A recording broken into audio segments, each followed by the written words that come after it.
ప్రభువుకు స్తోత్రములు. ప్రభువైన యేసుక్రీస్తు నామంలో ఈ ఉదయకాలం కూడికలో చేరి వచ్చిన దేవుని ప్రియులందరికీ కూడా వందనాలు తెలియజేస్తున్నాను. కూడికలో ఉన్న దేవుని సేవకులందరికీ కూడా వందనాలు. కూడిక నడిపిస్తున్న ప్రియులు సత్యనారాయణ కూడా వందనాలు తెలియజేస్తున్నాను. రాజుల 2వ గ్రంథం 23వ అధ్యాయాన్ని మనం చదువుకున్నాం. రాజైన యోషియా గురించిన సందర్భాలు మనం చూస్తున్నాం. 8 ఏండ్ల వాడై ఏలన ఆరంభించిన ఈ యోషియా దేవుని మందిరమును బాగు చేయమని తెలియచేయటం జరిగింది. మందిరాన్ని బాగు చేస్తున్న క్రమంలో ధర్మశాస్త్ర గ్రంథం వారికి దొరికిందని నిన్న దినాన్న మనం విన్నాం. ధర్మశాస్త్ర గ్రంథం మరి ఎప్పుడైతే దొరికిందో ధర్మశాస్త్ర గ్రంథాన్ని మరి ఆయన చదివించినప్పుడు 22:11 చూస్తాం. తన బట్టలు ఆయన చింపుకున్నాడు అనే మాట చూస్తున్నాం. ఓకే, అందరూ వీడియోస్ ఆన్ చేసుకోండి. యువకరణ్ నిన్న చక్కగా వాక్యం విని రెఫరెన్స్‌లన్నీ రాసి నాకు ఫోటో పంపించాడు. మొన్న కూడా పంపించాడు. ఈ రోజు కూడా పంపించాడు. రాజుల 2వ గ్రంథం 22:11లో గ్రంథపు మాటలు విన్నప్పుడు తన బట్టలు చింపుకున్నాడు. దేవుని వాక్యానికి ఎంత దూరంగా ఉన్నాము అనేది వాక్యం వచ్చేంత వరకు కూడా మనకు తెలియదు. వాక్యము మన యొద్దకు రానంత వరకు మనము బాగానే ఉన్నాము అని అనుకుంటాం గాని యోహాను సువార్తలో ఇటీవల ప్రభు నడిదివొల్లో ఒక విషయాన్ని జ్ఞాపకం చేశారు. అది జస్ట్ జ్ఞాపకం చేసుకుంటూ మనం ముందుకెళ్ళిపోదాం. 21వ అధ్యాయం చూడండి. యోహాను సువార్త 21వ అధ్యాయం 7వ వచనం చదువుదాం. యోహాను సువార్త 21:7. కాబట్టి యేసు ప్రేమించిన శిష్యుడు ఆయన ప్రభువు సుమి అని పేతురుతో చెప్పెను. ఆయన ప్రభువు అని సీమోను పేతురు విని వస్త్రహీనుడై ఉన్నందున పైబట్ట వేసి సముద్రంలో దుమికెను. రైట్. ఈ వచనంలో ఆయన ప్రభువు సుమి అని పేతురు విన్న తర్వాత అక్కడ ఉన్నమాట వస్త్రహీనుడై ఉన్నందున అంటే వస్త్రహీనుడు ఎప్పటి నుంచి?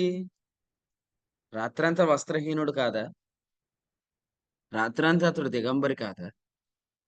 కానీ ఆయన ప్రభువు అనే వర్తమానం రానంత వరకు అసలు తాను దిగంబరని తనకు తెలియలేదు. మీరు గమనించండి, ఏదెను వనంలో అంజూరపాకులు కచ్చడాలుగా చేసుకున్న ఆదాము హవ్వలు ప్రభువు వచ్చి వారితో మాట్లాడుతున్నప్పుడు వారిద్దరు ఎలా ఉన్నారంటే ఒకరిని ఒకరు దిగంబరులుగా చూసుకునే పరిస్థితిలో ఉన్నారు. వివాహమైన తర్వాత వారి గురించి వ్రాయబడిన ఫస్ట్ స్టేట్మెంట్ ఏంటంటే వారిద్దరూ సిగ్గు ఎరుగకయుండిరి అని వ్రాయబడింది. అంటే వాళ్ళిద్దరు కూడా ఒకరినొకరు మహిమ గలవారుగా చూసుకుంటున్నారు. అటువంటి దృష్టిలోనే వారిద్దరు కూడా మరి వివాహ బంధం ద్వారా కలుస్తారు. కానీ ఎప్పుడైతే ఒకరినొకరు దిగంబరులుగా ఎంచుకుంటున్నారో అప్పుడు వారిద్దరు కలవరు, వారిద్దరికి పిల్లలు కూడా పుట్టరు. కాబట్టి వీళ్ళిద్దరు ఎలా ఉన్నారంటే మార్కు సువార్త 11వ అధ్యాయంలో ఆకులు గల అంజూరపు చెట్టులాగా దగ్గరికొస్తే చూస్తే ఫలము లేనట్లు ఉన్నారు. అందుకనే ప్రభు ఏం చేశాడంటే ఈ గిల్ట్ కాన్షియస్ అనేది ఏదైతే ఉందో అది రోమా 6:21 ఏమన్నాడంటే అప్పటి క్రియల వల్ల మీకేమి ఫలం కలిగెను అన్నాడు. అంటే ఈ కల్మషంతో వచ్చే మనస్సాక్షిలో నుంచి వచ్చే క్రియల వల్ల ఫలితాలు ఏముండవు. అందుచేత వారిద్దరికి చర్మపు చొక్కాయలు తొడిగించాడు. ఆదికాండంలో 3వ అధ్యాయంలో ఎప్పుడైతే వారిద్దరికి చర్మపు చొక్కాయలు తొడిగించాడో ఆదికాండం 4వ అధ్యాయం 1వ వచనంలో రాయబడింది ఆదాము తన భార్య అయిన హవ్వను కూడినప్పుడు అనే మాట. సో అప్పుడు వారిద్దరికి పిల్లలు మనం చూస్తాం. సో మొదటి భాగంలో ఆదాము హవ్వలు వారిద్దరూ కూడా పిల్లలు లేనోళ్ళుగా ఉన్నారు. మార్కు సువార్త 11లో అంజూరపు చెట్టు కాయ లేకుండా ఉంది. యోహాను సువార్త 21లో చేపలు లేకుండా ఉన్నారు. ఈ 3 సందర్భాల్లో కాయ లేదు, ఫలము లేదు. అలాగే మనం చదివిన దగ్గర వలలో చేపలు కూడా ఏమీ లేవు. కానీ ఆయన ప్రభువు సుమి అని యోహాను చెప్పేంత వరకు కూడా తాను దిగంబరనే సంగతి కూడా తాను గుర్తించలేనంత మాయలో, మత్తులో పేతురున్నాడు. ప్రభు చూడండి క్వెషన్ ఎట్లా అడిగాడంటే ఈ అధ్యాయంలో యోహాను సువార్త 21లో ఏమడిగాడు ఆయన అంటే 5వ వచనంలో, పిల్లలారా మీ వలలో చేపలున్నాయా అని అడగలేదు. మీ భోజనానికి మీ వద్ద ఏమైనా ఉన్నదా? అంటే కొందరి అతిశయాన్ని ప్రభువు ఎట్లా ప్రశ్నిస్తాడంటే, అసలు మీరు ఏం చూసుకొని ఎంత గర్విస్తున్నారు? మీరేం చూసుకొని ఎంత అహంకారంగా ప్రవర్తిస్తున్నారు? అసలు అట్‌లీస్ట్ మీకు తింటానికి కూడా లేదా విషయం అర్థమైందా మీకు? తినటానికి గూడా లేనంత దిగంబరత్వాన్ని ప్రభువు సుమి అనే వర్తమానం వచ్చేంత వరకు గూడా గుర్తించలేనంత మత్తన్నమాట. దాన్ని నేను మొన్న అలాగే చెప్పాను. ఇప్పుడు గూడా అలాగే చెప్తా. చూడండి కొంతమంది తినటానికి గూడా లేకపోయినా కొన్ని విషయాలను బట్టి చాలా అతిశయిస్తారు. తినటానికి గూడా లేకపోయినా. కొన్నిటిని బట్టి చాలా అతిశయిస్తారు. ఇక్కడ గూడా రాత్రంతా వల వేసినా అందరి ముందు ఫెయిల్ అయితున్నాడు పేతురు. ఎందుకంటే పేతురే వీళ్ళందరిని కూడా సముద్రంలోకి పబ్లిక్ స్టార్ట్ తీసుకెళ్ళాడు. అయిపోయింది కొంచెం. సో, పేతురు ఓడిపోవటం చాలా క్లియర్‌గా వారి మధ్యలో అర్థమైపోయింది. పేతురు ఓడిపోవటం చాలా క్లియర్‌గా అర్థమైపోయింది. అయినా గూడా తాను దిగంబరని పేతురు తెలుసుకోలేనంత పరిస్థితిలో ఉన్నాడు. కాబట్టి వినండి, దేవుని వాక్యం మనకొచ్చేంత వరకు గూడా మనం ఎందుకు గర్విస్తున్నాము అనేది గూడా మనకు తెలీదు. మనం ఎందుకు అతిశయిస్తున్నాం గూడా మనకు తెలీదు. ఎందుకంటే వాస్తవంగా మనం అతిశయించకూడని విషయాల్లో అతిశయిస్తా ఉంటామనమాట. ఫిలిప్పీయులకు వ్రాసిన పత్రికలో మీరు గమనించినట్లయితే 3వ అధ్యాయం వచనం 19లో వారు తాము సిగ్గుపడవలసిన సంగతిని యందు అతిశయిస్తున్నారని రాయబడింది. మనం ఎందుకు అతిశయించాలి? పౌలు గారు ఇలా చెప్పారనమాట. ఏమని చెప్పారంటే 2వ అధ్యాయం తెస్సలోనిక మొదటి పత్రిక 19లో మా నిరీక్షణ, మా ఆనందం, మా అతిశయ కిరీటం యేసు ప్రభు రాకడ సమయంలో మీరే అన్నాడు. అంటే మనం ఎందుకు అతిశయించాలంటే ప్రభు వచ్చినప్పుడు రిజల్ట్స్ ఏమైనా ఉంటే వాటిని బట్టి మనం అతిశయించాల. కానీ అలా గాకుండా మనం అతిశయిస్తున్నామంటే అసలు మనం ఎందులో అతిశయిస్తున్నామో అవి చెప్పుకుంటే కూడా సిగ్గుపడే విషయాలన్నమాట. యాకోబు రాసిన పత్రికలో యాకోబు ఏం చెప్పాడంటే 3వ అధ్యాయం వచనం 14లో మత్సరమును, వివాదమును ఉంచుకుని వారైతే అతిశయపడొద్దని చెప్పాడు. చెప్తూ ఆహ్, గల్తీలకు రాసిన పత్రికలో ఏం చెప్పాడంటే, ప్రతివాడు తాను చేయు పనిని పరీక్షించుకోవాలి. అప్పుడు ఇతరుని బట్టి కాక తనను బట్టి అతనికి అతిశయం కలుగుతుంది అని రాశాడు 4వ వచనంలో. కాబట్టి అసలు నువ్వేం సాధించావు అనేది ఒకసారి పరీక్ష చేసుకునే పరిస్థితి కూడా లేనంత గుడ్డితనం. ఏంటంటే ఇంకొకళ్ళతో కంపేర్ చేసేసుకుంటూ వాళ్ళ మీద నేను బాగానే ఉన్నానులే. ఈమె మీద నేను పర్లేదు. ఈయన మీద నేను పర్లేదు. అనుకునేంత గ్రుడ్డితనం మనలోకొచ్చేసిద్ది. వాక్యం మనకు రాని దినాలు ఎలా ఉంటాయంటే, దేవుడు మనతో మాట్లాడని దినాలు ఎలా ఉంటాయంటే, మనం ఒకరితో ఒకరు సరిపోల్చుకుంటూ, ఒకరిని బట్టి ఒకరు ఎన్నిక చేసుకుంటూ రాశాడు గదా! గ్రహింపే కోల్పోతామని రాశాడు. కొరింథీయులకు రాసిన రెండో పత్రిక 10వ అధ్యాయం 12లో గ్రహింపు కోల్పోవుట. గ్రహింపు అంటే ఏంటి? వాక్యం అర్థం కాకపోవటం అని కాదిక్కడ. గ్రహింపు అంటే వాస్తవికత కూడా మర్చిపోతాం. నీ మీద వస్త్రం లేదు, నువ్వు దిగంబరివి. లేదా ఇలా చెప్తాను, రాత్రంతా నువ్వు వల వేసావు. నీ వల్ల అసలు ఒక చేప కూడా పడలేదు. సామర్థ్యం కాదు గానీ, ఖచ్చితంగా దేవుని యొక్క సామర్థ్యం. మా సామర్థ్యం గాదు గానీ దేవుని సామర్థ్యం. ఇప్పుడు వర్తమానం అందించినప్పుడు దేవుని సామర్థ్యము మనకు అందించబడినప్పుడు కొన్ని ఆత్మలు సిలువ యొద్దకు ఆకర్షించబడతాయి. కానీ అపోస్తలు 14:1లో చెప్పినట్లుగా విశ్వసించులాగున బోధించలేని వారు, తేటగా మాట్లాడలేని వారు, అసలు కొన్ని ఆత్మలు కూడా సిలువ యొద్దకు ఆకర్షించబడకపోతే వలలో ఒక చేప కూడా పడని ఒక పరిస్థితి అయితే మనం సిగ్గుపడాలి వాస్తవంగా. కానీ ఇంకా మనం అతిశయపడుతున్నామేమో ఆలోచన చేయండి. కొరింథీయులకు రాసిన 2 పత్రిక 3:6లో చెప్పాడు. ఆహ్, మాకు సామర్థ్యం కలిగించి ఉన్నాడు అని రాశాడు. తర్వాత 5లో ఏం చెప్పాడంటే, మా అంతట మేమే సమర్థులం గాదు. మా సామర్థ్యం దేవుని వల్లనే కలిగుంది. ఒకాయన ఇలా అన్నాడు, కొంతమంది కన్విన్స్ చేయగలుగుతున్నారు గానీ, వారు కన్ఫెస్ చేయించలేకపోతున్నారన్నాడు. కన్విన్సింగ్ వేరు, కన్ఫెసింగ్ వేరు. కన్విన్సింగ్ గాస్పెల్ ఉంది. కన్విన్సింగ్ గాస్పెల్ గాదు. Confessing gospel. అంటే ఏందంటే, దేవుడున్నాడు, ఈ సృష్టి అంతటిని దేవుడు కలిగించాడనేది సువార్త కాదు. సువార్త అంటే ఏందంటే, యోహాను రాసిన మొదటి పత్రిక, మొదటి అధ్యాయం 8, 9, 10 వచనాలను మనం గమనిస్తే, యేసు ప్రభువు అని నోటితో ఒప్పుకునేటట్లుగా, ఆయన మన పాపముల నిమిత్తం మృతి పొందాడు కాబట్టి, మన పాపములను మనం ఒప్పుకొనుట అనే ఆ కన్ఫెషన్‌లోనికి నడిపించడమే సువార్త చెప్పటం. అట్లా నిలబడి తేటగా సువార్త అందించలేని వారు గూడా ఈరోజు ఏం చేస్తున్నారంటే అతిశయిస్తున్నారు. వలలో ఒక చేప కూడా లేకపోయినా అతిశయిస్తున్నారు. ఏం చూసుకొని అతిశయిస్తున్నారు? వారికంటే కొంచెం బలహీనంగా ఉన్న వారిని చూసుకొని, ఒకరితో ఒకరు ఎన్నిక చేసుకొని, ఒకరికంటే ఒకరు యోగ్యులం అనుకుంటూ, ఇతని మీద నేను బానే పాడుతున్నాను. ఇతని మీద నేను ప్రసంగం బానే చెప్తాను. ఇతని మీద నేను పర్లేదు. ఇతని కంటే నేను పర్లేదు అనుకునే ఒక అమాయకత్వంలో, లేదా ఇంకా చెప్పాలంటే ఒక అవివేకంలో ఉన్నారు. కానీ వాక్యం మనకొచ్చిన రోజున, మనము వాక్యానికి ఎంత దూరంగా ఉన్నామనేది మనకు అర్థమైద్ది. అంతవరకు వస్త్రం లేకపోవటం అందరూ చూస్తారు గానీ, మనకు మనం చూసుకోలేని పరిస్థితి. యెహెజ్కేలు గ్రంథంలో ఏమన్నాడు 47 అధ్యాయంలో, లోతైన నది దగ్గర అందరూ వచ్చి వలలు వేస్తున్నారు. సకల జాతి చేపలు పడుతున్నాయి అన్నాడు. అంటే మన సామర్థ్యము అందరూ గమనిస్తున్నారు. రాత్రంతా వల వేసినప్పుడు, వలలో ఒక్క చేప కూడా పడనప్పుడు, పేతురుని అందరూ గమనించారు గానీ, పేతురు తను తాను గమనించుకోలేదుగా. ఆయన ప్రభువు సుమి అనే వర్తమానం వచ్చాక తెలుసుకున్నాడు. అరెరెరే! నేను వస్త్రహీనుడిని. నేనొక దిగంబరిని. నేను ప్రయాస పడుతున్నాను గానీ రిజల్ట్స్ లేవు గదా! అంటే అర్థమేందంటే, నువ్వు రైట్ ప్లేస్‌లో లేవు. కానీ నువ్వేం జేస్తున్నావు? వల వేసేస్తున్నావు. ఇప్పుడు 4 లోతులు జెప్పాడక్కడ. చీలమండల లోతు చెప్పాడు. అక్కడ వల వేయకూడదుగా. మోకాళ్ళ లోతు చెప్పాడు. అక్కడ వల గురించి చెప్పలేదు. మొల లోతు చెప్పాడు. ఈదలేనంత లోతు గురించి చెప్పాడు. అప్పుడు వల వేయటం గురించి మాట్లాడాడు.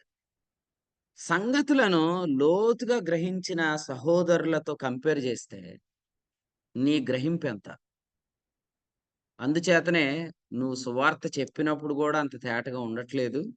ఎవ్వరు గూడా నీ సువార్త విని కన్విన్స్ గాదు, కన్ఫెషన్‌లోనికి రావట్లేదు. అప్పుడు నువ్వు తెలుసుకోవాల్సిందేందంటే, నేను దిగంబరిని అని తెలుసుకోవాలి. కానీ తెలుసుకోలేనంత గుడ్డితనం, గ్రహింపు లేకపోవటం అనేది ఎందుకొస్తదంటే, మనం ఒకరితో ఒకరు ఎన్నిక చేసుకొని, మనం ఒకరితో ఒకరు సరిచూసుకోవటం వల్ల, మనం గ్రహింపు లేని వారమైపోతాం.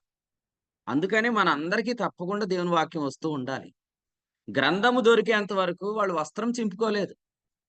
ఎందుకంటే, ఎక్కడో కొందరిని జూసి నేను దేవునికి చాలా దగ్గరగా ఉన్నాననే భ్రమలో ఉంటాం మనం. కానీ వాక్యం వస్తేనే వాస్తవికత ఎంత మనం దగ్గరగా ఉన్నామనేది మనకు అర్థమైతదనమాట. మీరు మళ్ళీ జ్ఞాపకం చేస్తున్నాను నేను.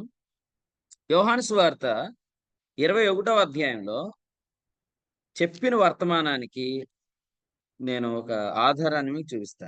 యోహాను సువార్త 21వ అధ్యాయంలో మొదటి వచనంలో 14వ వచనంలో ఒక మాట కామన్‌గా రాసాడు. అదేంటంటే ప్రత్యక్షమగుట అనేది రాసాడు. 4వ వచనంలో సూర్యోదయమగుచుండగా యేసు ధరణి నిలిచెను అనే మాట చూస్తాం. అయితే ఆయన యేసు అని శిష్యులు గుర్తుపట్టలేదు. అంటే రాత్రంతా వారికి ప్రత్యక్షత లేదు. రాత్రంతా వారికి వర్తమానం లేదు. మరి లేనప్పుడు వారేమనుకుంటున్నారు? మేము వాస్తవానికి చాలా దగ్గరగా ఉన్నాం అనుకుంటున్నారు. తిమోతి మొదటి పత్రిక 6:18 చదవండి. క్రీస్తునందు వాస్తవ జీవం గురించి రాశాడు.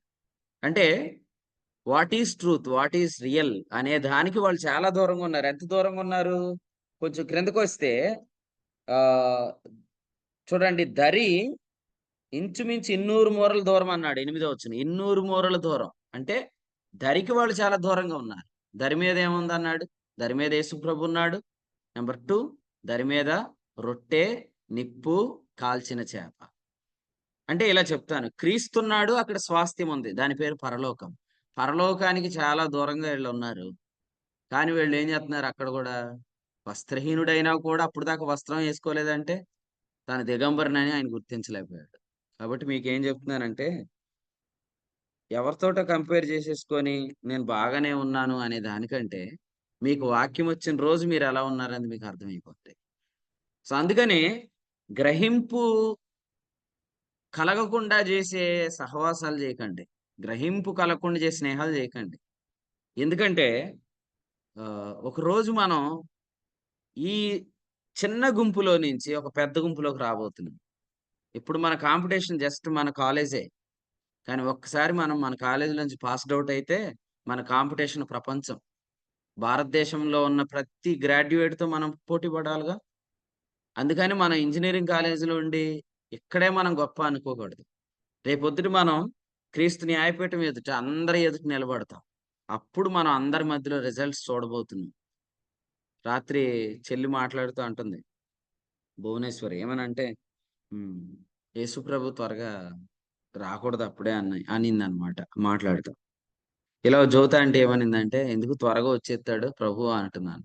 త్వరగా వచ్చేత్తాడా ఆంటీ కానీ మనం మరి లెక్క అడుగుతాడు గదా! లెక్క ఏదోలా చూసుకోవచ్చులే అంది జ్యోతి ఆంటీ. నేను ఉదయం చెప్తాను ఆంటీ మీ పని అన్నాను నేను జూమ్‌లో. అయ్య బాబోయ్! చెప్పేత్తారా అనిందనమాట. లెక్క ఏదోలా చూసుకోవచ్చు అనుకుంటున్నారా? అట్లేముండదండి. లెక్క ఏదోలా ఇంకేం చూసుకుంటాం? ఒకసారి ఇక ఎగ్జామ్ అది ఫైనల్ ఎగ్జాము. ఆ రోజు ఇప్పుడు అందరి పరిస్థితి కంటే పేతురుల పరిస్థితి ఇబ్బందిగుంటది ఆ రోజు. ఎందుకంటే ఇప్పుడు చేసిన ఓవర్ యాక్షన్‌లో అక్కడ తేలిపోద్ది కదా! రాత్రి మనోడు ఎంత ఓవర్ యాక్షన్ చేసాడు? ఎంత హడావిడి చేసుంటాడు. ఈ హడావిడి చూసినోళ్ళందరూ ఈయన చాలా ఆత్మీయుడు అనుకోనుంటారు. కానీ ఆ రోజు దిగంబరిగా కనపడతాడు అందరి ముందు. అందుకనే అన్నాడు ఆయన రాకడేందో మనం సిగ్గుపడక యుండునట్లు అన్నాడు. యోహాను మొదటి రోజు 2:20. చాలా ప్రార్థనలో ప్రతిరోజు క్రీస్తు న్యాయపీఠం లేకుండా చేయి ప్రభా! నీ చిత్తమైతే అని ప్రార్థన చేయకండి. ఓకే. నీ చిత్తమైతే ఆ గిన్నె నా యొద్ద నుండి తొలగించన్నట్టు, నీ చిత్తమైతే ప్రభా క్రీస్తు న్యాయపీఠం లేకుండా చేయనా అని ఎవరు ప్రార్థన చేయకండి. అలాంటి ప్రార్థనలేమి అంగీకరించబడవు. ఎందుకంటే క్రీస్తు న్యాయపీఠం ఆల్రెడీ సిద్ధపరచబడింది. కాబట్టి ఆ దినము సమీపించటం మీరు చూచిన కొలది యోహాను సువార్త హెబ్రీ పత్రిక 10:24లో చెప్పినట్లుగా సత్కార్యములు చేయటానికి ఒకరినొకరు రేపుకోవాలని చెప్పాడు. పురికొల్పుకోండి. ఓ విధంగా నేను చెప్తున్న ప్రతి వర్తమానంలో గూడా మీకు క్రీస్తు న్యాయపీఠం ఉందని నేను జ్ఞాపకం చేస్తున్నాను. ఎందుకంటే ఇప్పుడు నటించే పేతురులందరూ రేపొద్దుట బహిరంగంగా బయలుపరచబడతారు. ఈ మాట కొరింథీయులకు రాసిన మొదటి పత్రిక 5వ అధ్యాయంలో రాస్తూ అన్నాడు. ఆయన అంధకారమందలి ఆ మాట రాశాడు 4, 5 కొరింథీ మొదటి పత్రిక. ఆయన అంధకారమందలి రహస్యాలను వెలుగులోకి తెస్తాడని ఉందక్కడ. కాబట్టి అన్నీ వెలుగులోకొస్తాయి. ఇప్పుడు మనం ఏం చేస్తున్నామంటే కొందరిని నేను అలాంటోడిని కాదన్నా మీరు తప్పుగా అర్థం చేసేసుకున్నారు. నేను ఇలాంటి దాన్ని కాదన్నయ్య మీరు తప్పుగా అర్థం చేసేసుకున్నారు. అసలు నాకు దానికి సంబంధం లేదు. నాకు వాటికి సంబంధం లేదు. అని మనం ఏదో ఇప్పుడు అందరిని ఒప్పించేస్తున్నాం. కానీ ఆ రోజు మొత్తం ప్రభు దగ్గర కూడా చెప్తారా? అయ్య బాబోయ్! ఇది ఇలా చెప్తున్నారేంటి ప్రభువా? అసలు నేను అలా కాదు, ఇలా కాదు అంటారా? ఏం లేదు ఆడ. యేసు ప్రభు పేతురుని 21:15లో అందరి ముందు క్వెషన్ అడిగాడు. మీరు గమనించినట్లయితే క్వెషన్ గూడా ఎట్లా ఉంది చూసారా? యోహాను కుమారుడవైన సీమోను, నీవు నన్ను ప్రేమించున్నావా? అని అడగలేదు. ఏమన్నాడు అనుకున్నారు? వీరందరికంటే నన్ను ప్రేమిస్తున్నావా అన్నాడు. అంటే ప్రభు క్వెషన్ అడిగినప్పుడు వాళ్ళందరిని చూపించాడు. రేపొద్దుట వీరందరికంటే అనే సంఖ్య ఎంత ఉండబోతుంది? అప్పుడైతే ఎంతమంది వల వేయటానికి ఎళ్ళినోళ్ళు? 7గురే. ఇప్పుడు ఎంతమంది? ఇప్పుడు ఎంతమందుంటారు? వాళ్ళందరి ముందు రిజల్ట్స్ చెప్తుంటుంటే మీరు ఊహించండి. అందరి ముందు బట్టలు లేనోళ్ళుగా, వస్త్రహీనులుగా, దిగంబరులుగా, ఫలం లేనివారుగా ఆ దినం మనం తట్టుకోలేం. ఎందుకంటే ఇప్పటికే మనం కొంతమందిని ముంచేసాం. ఒకవేళ ఆలోచన చేయండి. మన భక్తి వేషంతో ముంచేసినోళ్ళం ఉంటాం మనం. కానీ ఆ రోజు మన శక్తి బయటకు రాబోతుంది. దేవుని రాజ్యము ఏమన్నాడు? మాటలు గాదు, శక్తి అని చెప్తే ఏమన్నాడు? ఉప్పొంగు వారి మాటలు గాదు. ఆ! వారి శక్తినే తెలుసుకుంటానన్నాడు కదా! తెలుసుకునే రోజు దగ్గర పడుతుంది. తెలుసుకోండి. కొరింథీయులకు రాసిన మొదటి పత్రిక 4 అధ్యాయంలో ఏమన్నాడంటే, ఉప్పొంగు వారి మాటలు గాదు, శక్తి అని చెప్పాడు. పౌలు గారు తన ప్రతి పత్రికలో క్రీస్తు న్యాయపీఠం గురించి చెప్పాడు. దయచేసి మన బోధనలో క్రీస్తు న్యాయపీఠం గురించి మనం తప్పకుండా చెప్పాలి. రక్షించబడిన వారందరూ మహిమ శరీరం ధరించుకుంటారు. తెస్సలోనిక మొదటి పత్రిక 5:10. కానీ రక్షించబడిన వారందరూ కూడా క్రీస్తు న్యాయపీఠం ఎదుట నిలబడతారని కూడా బోధించాలి. క్రీస్తు న్యాయపీఠం ఎదుట మనం నిలబడినప్పుడు ఆహ్, అక్కడ తప్పకుండా తెలుసుకునేదేందంటే 19 త్వరగానే ప్రభు వస్తాడు. పౌలు గారు వచ్చినా రాకపోయినా, పౌలు గారు ఇక్కడ చెప్పాడు, నేను త్వరగా వస్తానని చెప్పాడు. అంటూ అన్నాడు, నేను బెత్తంతో రావాలా అని అడిగాడు. తిమోతి పత్రికలో ఏం రాశాడు 3:15లో ఒకవేళ నేను ఆలస్యం చేస్తానేమో, అయినను దేవుని మందిరములో అనగా జీవము గల దేవుని సంఘంలో జనులు ఎలాగూ ప్రవర్తింపవలెనో నీకు తెలియాలి. ఆ సంఘము సత్యమునకు స్తంభమున ఆధారమునై ఉన్నదని చెప్పాడు. కాబట్టి పౌలు రాక ఆలస్యం అవ్వచ్చు గానీ ప్రభు రాక ఆలస్యం కాదు. ప్రభు త్వరగా వస్తాడు. హెబ్రీ పత్రిక 10:38 ఆహ్, ఆయన త్వరగా రాబోతున్నాడు. వెనక తీయొద్దని కూడా చెప్పాడు ప్రభు. ఏ విషయాల్లో వెనక్కి తీయొద్దు. ఇంతవరకు ఎంత ఆసక్తిగా ఉన్నారో అంతే ఆసక్తి కలిగి ఉండండి. అపవిత్రుడిని అపవిత్రుడిగానే ఉండనియండి. మీరు నీతిమంతులుగానే ఉండండి. పరిశుద్ధులు పరిశుద్ధులుగానే ఉండండి.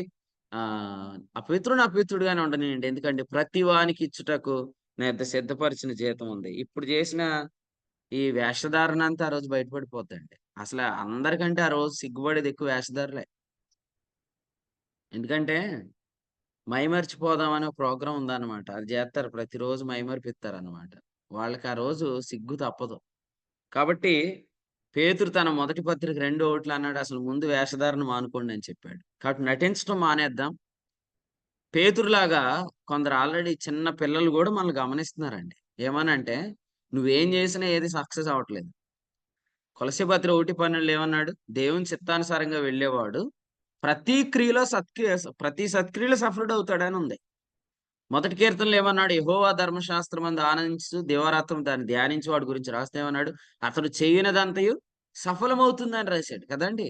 మరి నువ్వు చేస్తున్నది విఫలమవుతుందనేది మీ పిల్లలే, నీతో ఉన్న చిన్నవాళ్ళే గుర్తించినప్పుడు, నీకు గూడా తెలియట్లేదు ఏమనంటే నేను దిగంబరిని, నేను వస్త్రహీనుడిని అని తెలియట్లే. ఎప్పుడు దాకా తెలీదు ఈ మొత్తం అంటే, వాక్యం వచ్చేదాకా తెలీదు. 22 అధ్యాయంలో గ్రంథపు మాటలు వారు చదివేంత వరకు వారు వాస్తవ ప్రపంచానికి, వాస్తవ లోకానికి అంటే క్రీస్తులో ఉన్న వాస్తవికతకు వాళ్ళు ఎంత దూరంగా ఉన్నారో వాళ్ళకి అర్థం కాలేదు. ఈరోజు కూడా క్రైస్తవ ప్రపంచాన్ని మనం చూస్తే వాళ్ళు వాస్తవానికి చాలా దూరంగా ప్రసంగాలు చేసేసుకుంటున్నారు.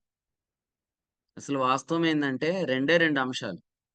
ఒకటి రోమా 5:1 రెండవది రోమా 5:21. ఈ రోమా పత్రిక 5వ అధ్యాయం అర్థం కానోళ్ళందరూ వాస్తవానికి దూరంగా వాళ్ళు ప్రసంగాలు చేసేసుకుంటున్నారు. ఇప్పుడు వాళ్ళకి వాస్తవం తెలిస్తేనండి అసలు వాళ్ళు వస్త్రహీనులని తెలిసి దూకేత్తారనమాట.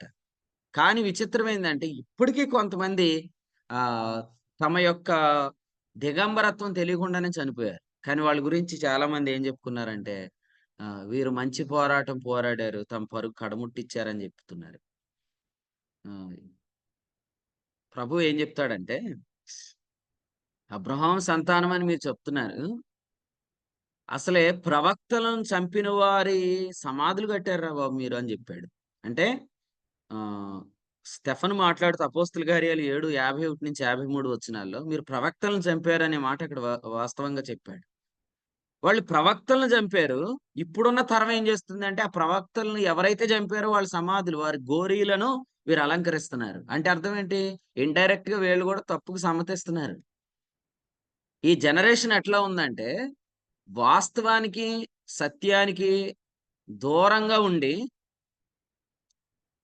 ఎవరైతే పని చేస్తున్నారో వారిని వీళ్ళేమని చెప్తున్నారంటే, వాళ్ళు మంచి పోరాటం పోరాడుతున్నారు. వారు ప్రయాసపడుతున్నారు. వారు తమ పరుగును కడముట్టిచ్చారని వీళ్ళు ఫ్లెక్సీలేస్తున్నారు. కానీ రేపొద్దుట ఈ భ్రమలో నుంచి అందరూ బయటికి రాబోతున్నారు. అసలు మనం చేసిన ప్రసంగం సువార్తకి ఎంత దూరంగా ఉంది. నేను మళ్ళీ చెప్తున్నాను. ఏ చర్చ్‌కి ప్రత్యేకమైన సిద్ధాంతాలు ముఖ్యమైనవి కాదు గాని, చాలా అవసరమైన సిద్ధాంతం ఏందంటే సువార్తే. సువార్త ఎక్కడి నుంచి ఎక్కడికి కవర్ చేస్తుందని విన్నాం నిన్న మనం. సువార్త ఎక్కడి నుంచి ఎక్కడికి కవర్ చేస్తుందంటే, యేసుక్రీస్తు సంఘం కొరకు వచ్చే దినం వరకు సువార్త కవర్ చేస్తుంది. ఆ దినం వరకు ఎవరుంటారు భూమి మీద? సంఘం ఉంటుంది. అంటే చర్చ్ యొక్క డాక్ట్రిన్ గాస్పెల్ కవర్ చేస్తుంది. కాబట్టి చర్చ్ యొక్క డాక్ట్రిన్ ఇట్‌సెల్ఫ్ గాస్పెల్. సువార్తయే సంఘం యొక్క సిద్ధాంతం కావాలి. అంతేగాని సంఘంలో ఆహ్, బలహీనమైన మనస్సాక్షిలో నుంచి వచ్చిన కట్టుబాట్లు సంఘం యొక్క సిద్ధాంతం కాకూడదు. హెబ్రీ పత్రిక 9:14లో చెప్పాడు గదా! మనస్సాక్షి శుద్ధి కాకపోవటం వల్ల వచ్చే నిర్జీవ క్రియలు ఈరోజు సంఘం యొక్క డాక్ట్రిన్‌లో చేర్చేశారు. మీ సంఘం యొక్క డాక్ట్రిన్ ఏంటంటే చాలామంది ఏమంటారనుకున్నారు? స్త్రీలు తల మీద ముసుగేసుకోవాలి, స్త్రీలు మాట్లాడకూడదు. హ్మ్. లేకపోతే ఇలా జేయాలా, అలా చేయకూడదు, ఇలా ఉండాలా, అలా ఉండకూడదు. ఇయన్నీ జెప్తారు. అసలు వాస్తవంగా సంఘం యొక్క సిద్ధాంతం ఏందంటే సువార్తే. క్రీస్తు సువార్తయే సంఘం యొక్క సిద్ధాంతం. అందుకనే గలతీ పత్రిక మొదటి అధ్యాయము 6 నుంచి మాట్లాడుతూ ఏం జెప్పాడంటే, క్రీస్తు సువార్తకు భిన్నమైన సువార్త తట్టుకు మీరు తిరిగిపోయారని చెప్పాడు. ఎవరితో మాట్లాడుతున్నాడు? బిలీవర్స్ తోటా? విశ్వాసులతోటా? అవిశ్వాసులతోటా? గల్తీలో ఉన్న విశ్వాసులతోటే. విశ్వాసులు సువార్త నుండి తిరిగిపోవటం అంటే ఏంటి? అంటే దాని అర్థం ఏంటంటే, నువ్వు సంఘంలో చేర్చబడిన తర్వాత కూడా నీకు సబ్జెక్ట్ సువార్తే. అందుకనే గలతీ పత్రిక 2:14లో ఏమన్నాడు? వీరు సువార్త సత్యం చొప్పున క్రమంగా నడుచుకోవట్లేదని చెప్పాడు గదా! ఆ సువార్త సత్యమేంటి? సువార్తే. మళ్ళీ జ్ఞాపకం చేస్తున్నాను. గాస్పెల్ అనేది ఎక్కడి నుంచి ఎక్కడి వరకు కవర్ చేస్తుందంటే నిన్న ఆహ్, గంధం సత్యనారాయణ గారు చాలా చెప్పారు ఆన్సర్. సువార్త అంటే చాలా మంది నిర్వచనం ఎక్కడి నుంచి చెప్తారంటే కొరింథీ మొదటి పత్రిక 15 అధ్యాయం 3, 4 నుంచి చెప్తారు. కానీ ఆ వచనాల్లో సంఘం కవర్ చేయబడదు. ఏదంటే క్రీస్తు మన పాపముల నిమిత్తం మృతి పొందాడు, సమాధి చేయబడ్డాడు, లేఖనాల ప్రకారం మూడవ దినాన లేపబడ్డాడు. ఈ 3 మాటల్లో సంఘం ఉండదు. ఎందుకంటే సంఘం ఎప్పుడు ప్రారంభించబడింది? క్రీస్తు సమాధిలోంచి బయటకొచ్చి దేవుని కుడిపార్శ్వానికెళ్ళాక ప్రారంభించబడింది.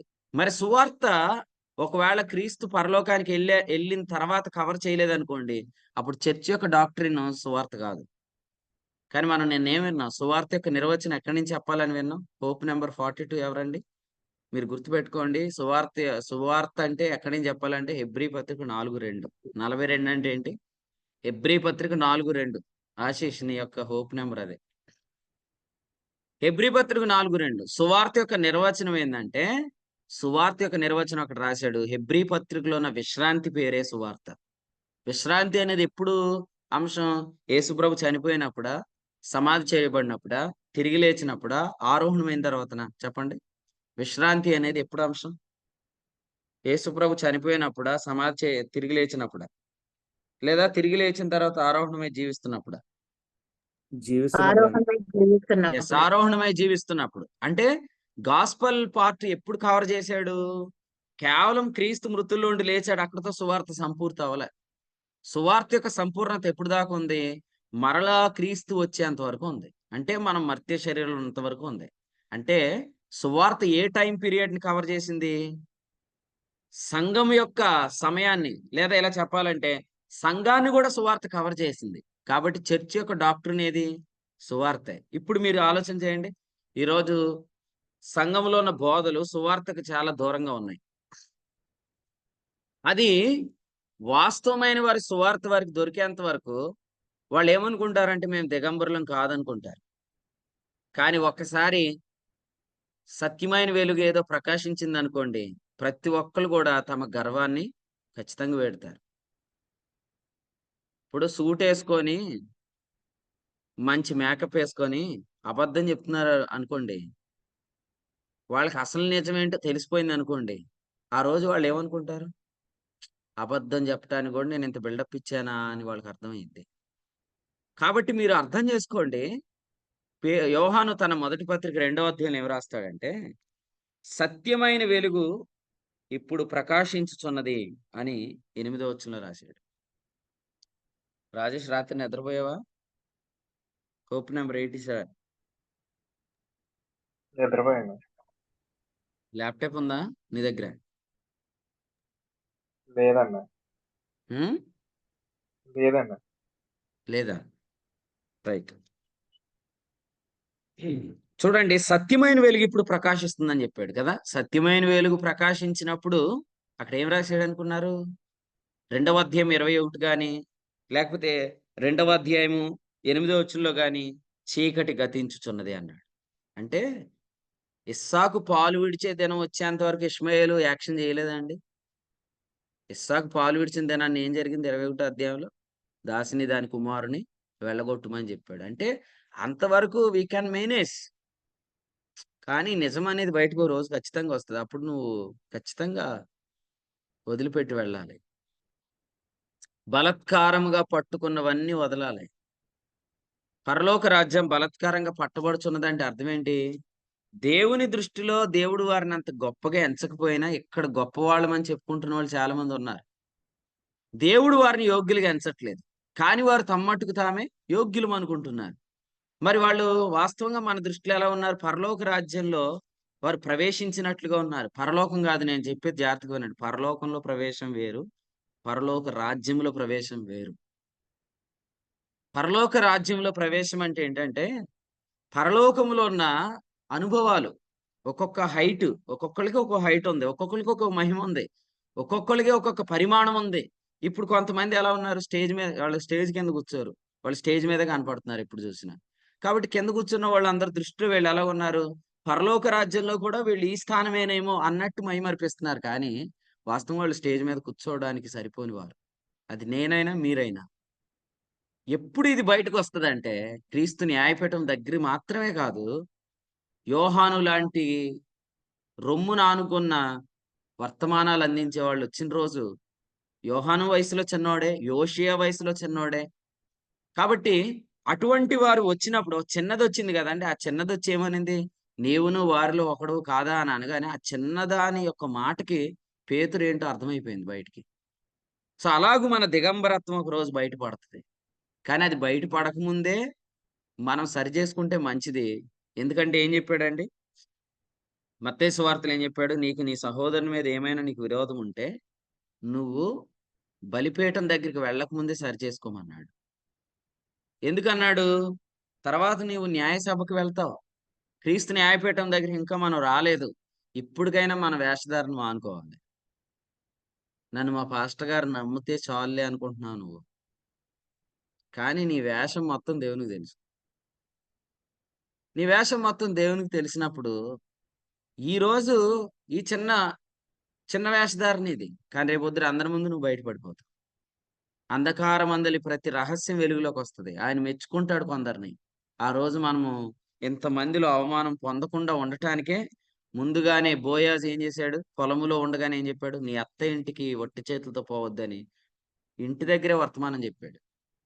మనకు కొన్నిసార్లు ఎంత గొప్ప సంగతి అంటే, పేపర్ ఆల్రెడీ లీక్ అయిందండి. లీక్ పేపర్ అని నేను అనను గాని దీన్ని. అసలు రేపొద్దున ఏం క్వెషన్ రాకపోతుందో కూడా క్వెషన్ ఆల్రెడీ రిలీజ్ అయిపోయింది. కుమారి నీ పని ఎట్లు జరిగింది? పిల్లలారా భోజనానికి మీ వద్ద ఏమున్నది? అనే క్వెషన్ రేపు ఉందని మనకు తెలిసినప్పుడు, ఈ రోజు మనం వట్టి చేతులతో అత్త ఇంటికి పోవద్దని హెచ్చరించబడుతున్నాం. కాబట్టి నటించవద్దు, మనుషులతో సమ్మతి వద్దు, దేవునితో సమ్మతి చేసుకోండి. దేవునితోటి మీ హృదయాలు ఎలాగున్నాయి? ఏం లేదండి, మీ హృదయం దేవుని ఎదుట సరిగ్గా ఉన్నది అని ఒకవేళ దేవుడే మీకు మార్క్ వేయాలంటే దేవుడు ఒక చిన్న పని చేస్తాడు మీ జీవితంలో. అదేంటంటే నీకు దేవుని కార్యాల్లో పాలు పంపిస్తాడు.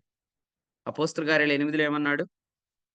నీ హృదయం దేవుని ఎదుట సరి అయినది కాదు గనుక ఈ కార్యమందు నీకు పాలు పంపులు లేవు అని చెప్పాడు. కాబట్టి మీ హృదయాలు దేవుని ఎదుట సమ్మతిపరుచుకుంటే దేవుడే మీకు వాడబడే కృపను, వాడుకునే సామర్థ్యాన్ని, వాడబడే సామర్థ్యాన్ని దేవుడు మీకు ఇస్తాడు. మీ నోట క్రొత్త ద్రాక్షరసం ఉంచుతాడు. మీకు ప్రభు ఖచ్చితమైన లీడింగ్ ఇస్తాడు. హృదయాలు మనుషులతో సమ్మతి చేసుకుంటే ఏం జరిగింది తెలుసా?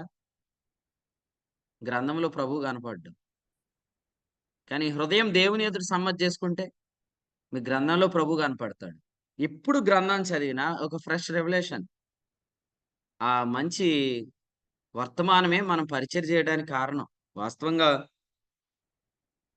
చాలా మంది ప్రసంగాలు చేసేవాళ్ళు ఉన్నారు. నేను మళ్ళీ చెప్తున్నాను, ప్రసంగం చేయటం వేరు, ప్రభు ఇచ్చిన ప్రత్యక్షత చెప్పటం వేరు కదా. సమూయేలు ఏం చేశాడు? ప్రత్యక్షత చెప్పాడు. కానీ సమూయేలు గురించి ఏం రాయబడింది? అతడు ఏలీ ఎదుట యెహోవా మందిరంలో పరిచర్య చేస్తున్నాడు. పరిచర్య ఉంది, ప్రత్యక్షత ఉంది. పరిచర్య ఉంది, ప్రత్యక్షత ఉంది. ప్రవక్తగా స్థిరపడ్డాడు, ప్రభావం తిరిగి వచ్చింది, ప్రార్థన చేశాడు. మనం ప్రయాస పడకపోవడానికి గల కారణం ఏంటంటే ప్రత్యక్షత లేకపోవటమే. యోగ్యులైన చాలా మంది ఉన్నారు కాబట్టి నేను ఇప్పుడు వారికంటే యోగ్యుడిని కాదని కానీ మళ్ళీ జ్ఞాపకం చేస్తున్నాను. చాలా సార్లు మీరు ఒక్కొక్క జూమ్ మీటింగ్ ఎగ్గొట్టేస్తారు. జూమ్ మీటింగ్ లో కూడా అంత ఇంట్రెస్టింగ్ గా వాక్యం వినరు, ఆన్ చేసుకోరు, మైక్లో వీడియోలో ఆన్ చేసుకోరు, కూర్చోరు, సరిగ్గా వాక్యం వినరు కొంతమంది. ప్రతిరోజు ఇంత ఆసక్తిగా ఈ కృప ఎందుకు కొనసాగుతుంది? ప్రతిరోజు ఎవరో ఒకరు ప్రార్థన చేసిన వాళ్ళు స్తుతులు చెల్లిస్తున్నారు. ఏమనంటే, ఆది కాండ గ్రంథం నుండి ఇంతవరకు మీరు చూపిన మీ నమ్మకత్వానికి స్తోత్రం అని చెప్తున్నారు కదా.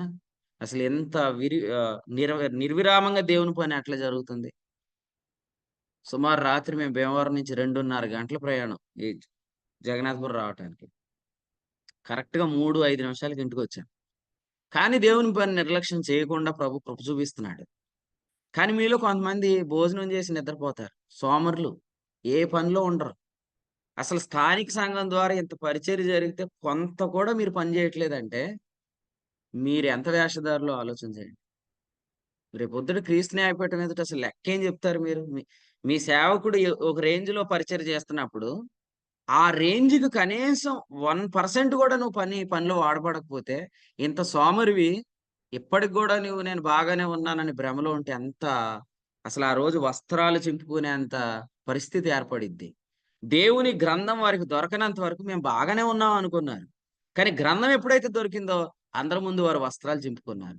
కారణం ఏందంటే మనం వాస్తవానికి చాలా దూరంగా ఉన్నాం. 200 మూరల దూరం దూరంగా ఉన్నాం మనం. ఈరోజు చాలా గొప్పవాళ్ళమని అనుకుంటున్నాం గానీ, యోగ్యులైన వారి ముందు కంపేర్ చేసుకుంటే వి ఆర్ జస్ట్ నథింగ్ అంతే. కనీసం తిమోతికి పౌలు గారు ఏం చెప్పారంటే, "నా పరుగన్న నువ్వు పరుగెత్తురా బాబు" అని చెప్పాడు. హెబ్రీ పత్రికలో ఏం రాశాడు? మీ పైని నాయకులుగా ఉన్నవారు అంతము వరకు నడుచు రీతిని అని రాశాడు. మీరు అది చదివారు, హెబ్రీ 13:7 చదువుకున్న తర్వాత అక్కడ ఫుట్ నోట్ లో రాస్తూ ఆడేమన్నాడంటే, వారి ఫలమును మీరు వెంటాడండి అన్నాడు.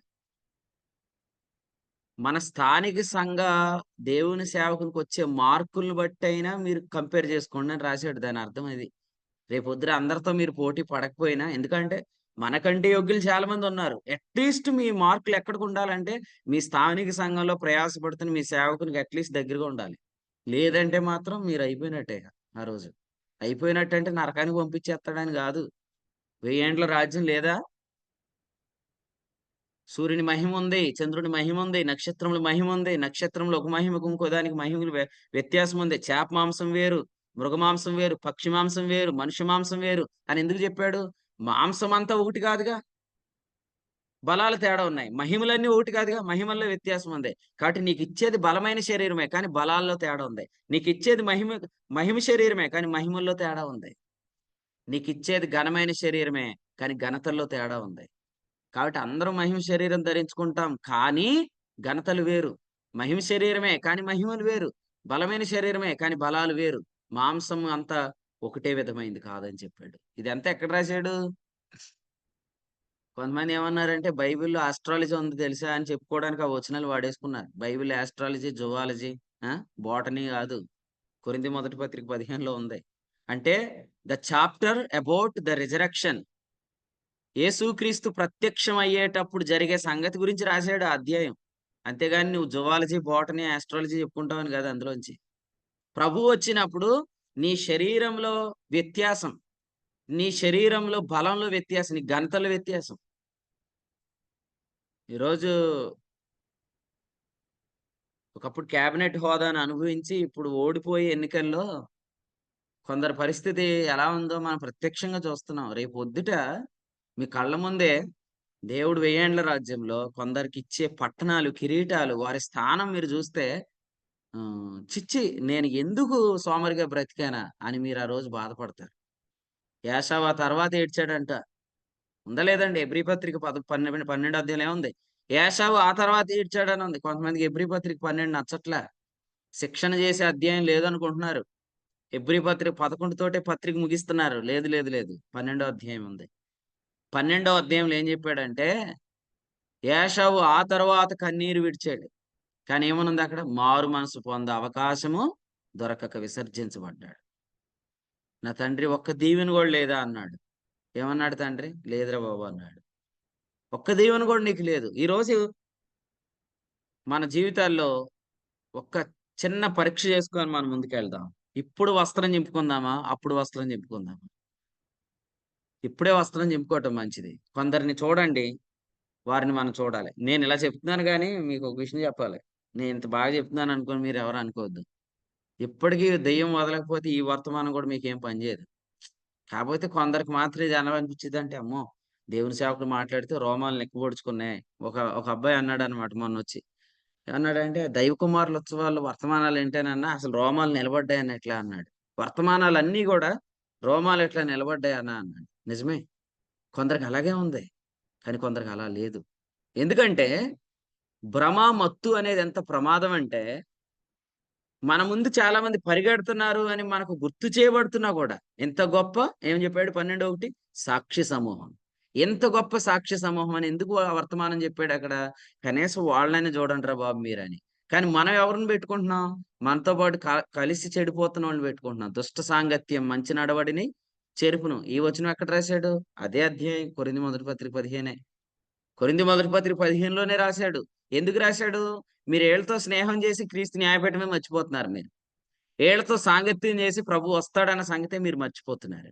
కాబట్టి యేసు ప్రభు వచ్చే సమయము చాలా ఆసన్నమైంది. మనకు చాలా క్లియర్‌గా సూచనలు కనపడుతున్నాయి. సూచనలేంటంటే, క్రీస్తు రెండవ రాకడకు సూచనలుంటాయి గానీ, సంఘం ఎత్తబడటానికి ప్రభు వచ్చే రాకడకు సూచనలేమి ఉండవు వాస్తవంగా. కానీ ఒక సూచన మీరు తెలుసుకోవచ్చు.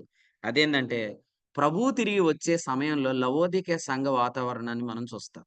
ఆ లవోదికీయ సంఘ వాతావరణంలో ఆఖరి వచనాల్లో ఏముందంటే, మందిరం యొక్క తలుపు తెరిచేవాడు అనే మాటుంది. అది మనం నేటి జనరేషన్‌లో చూస్తున్నాం.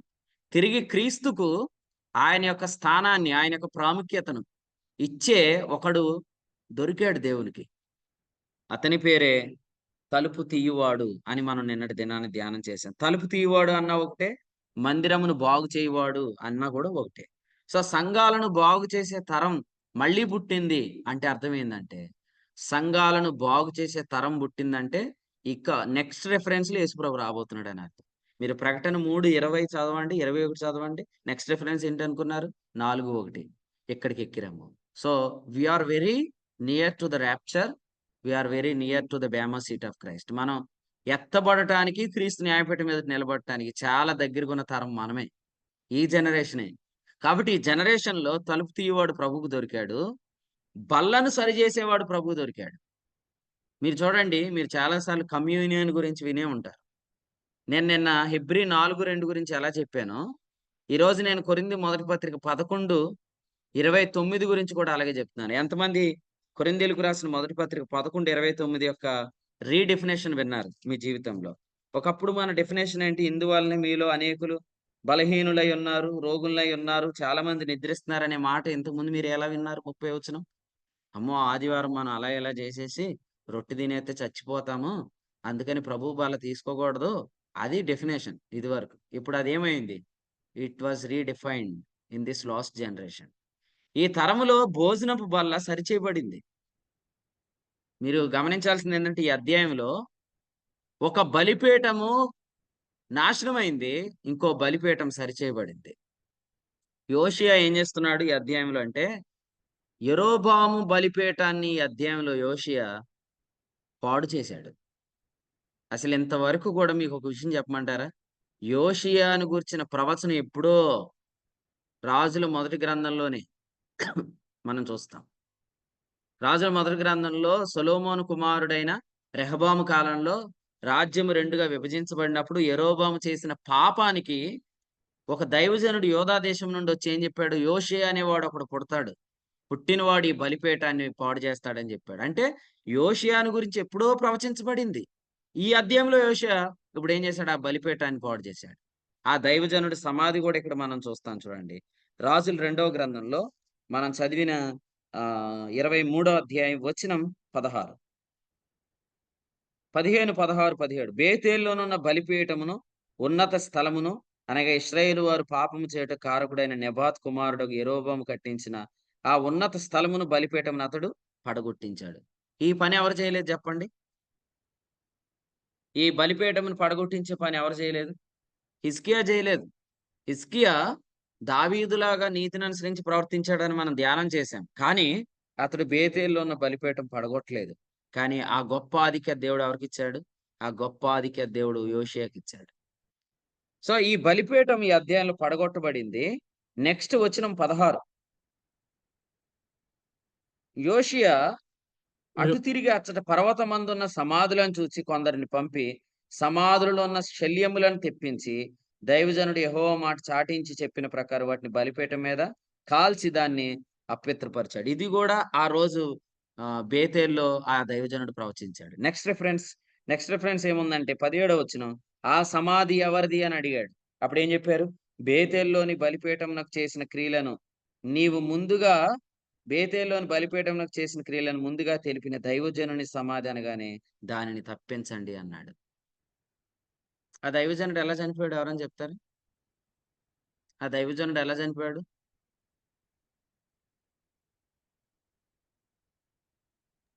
సింహం చీల్చేసి.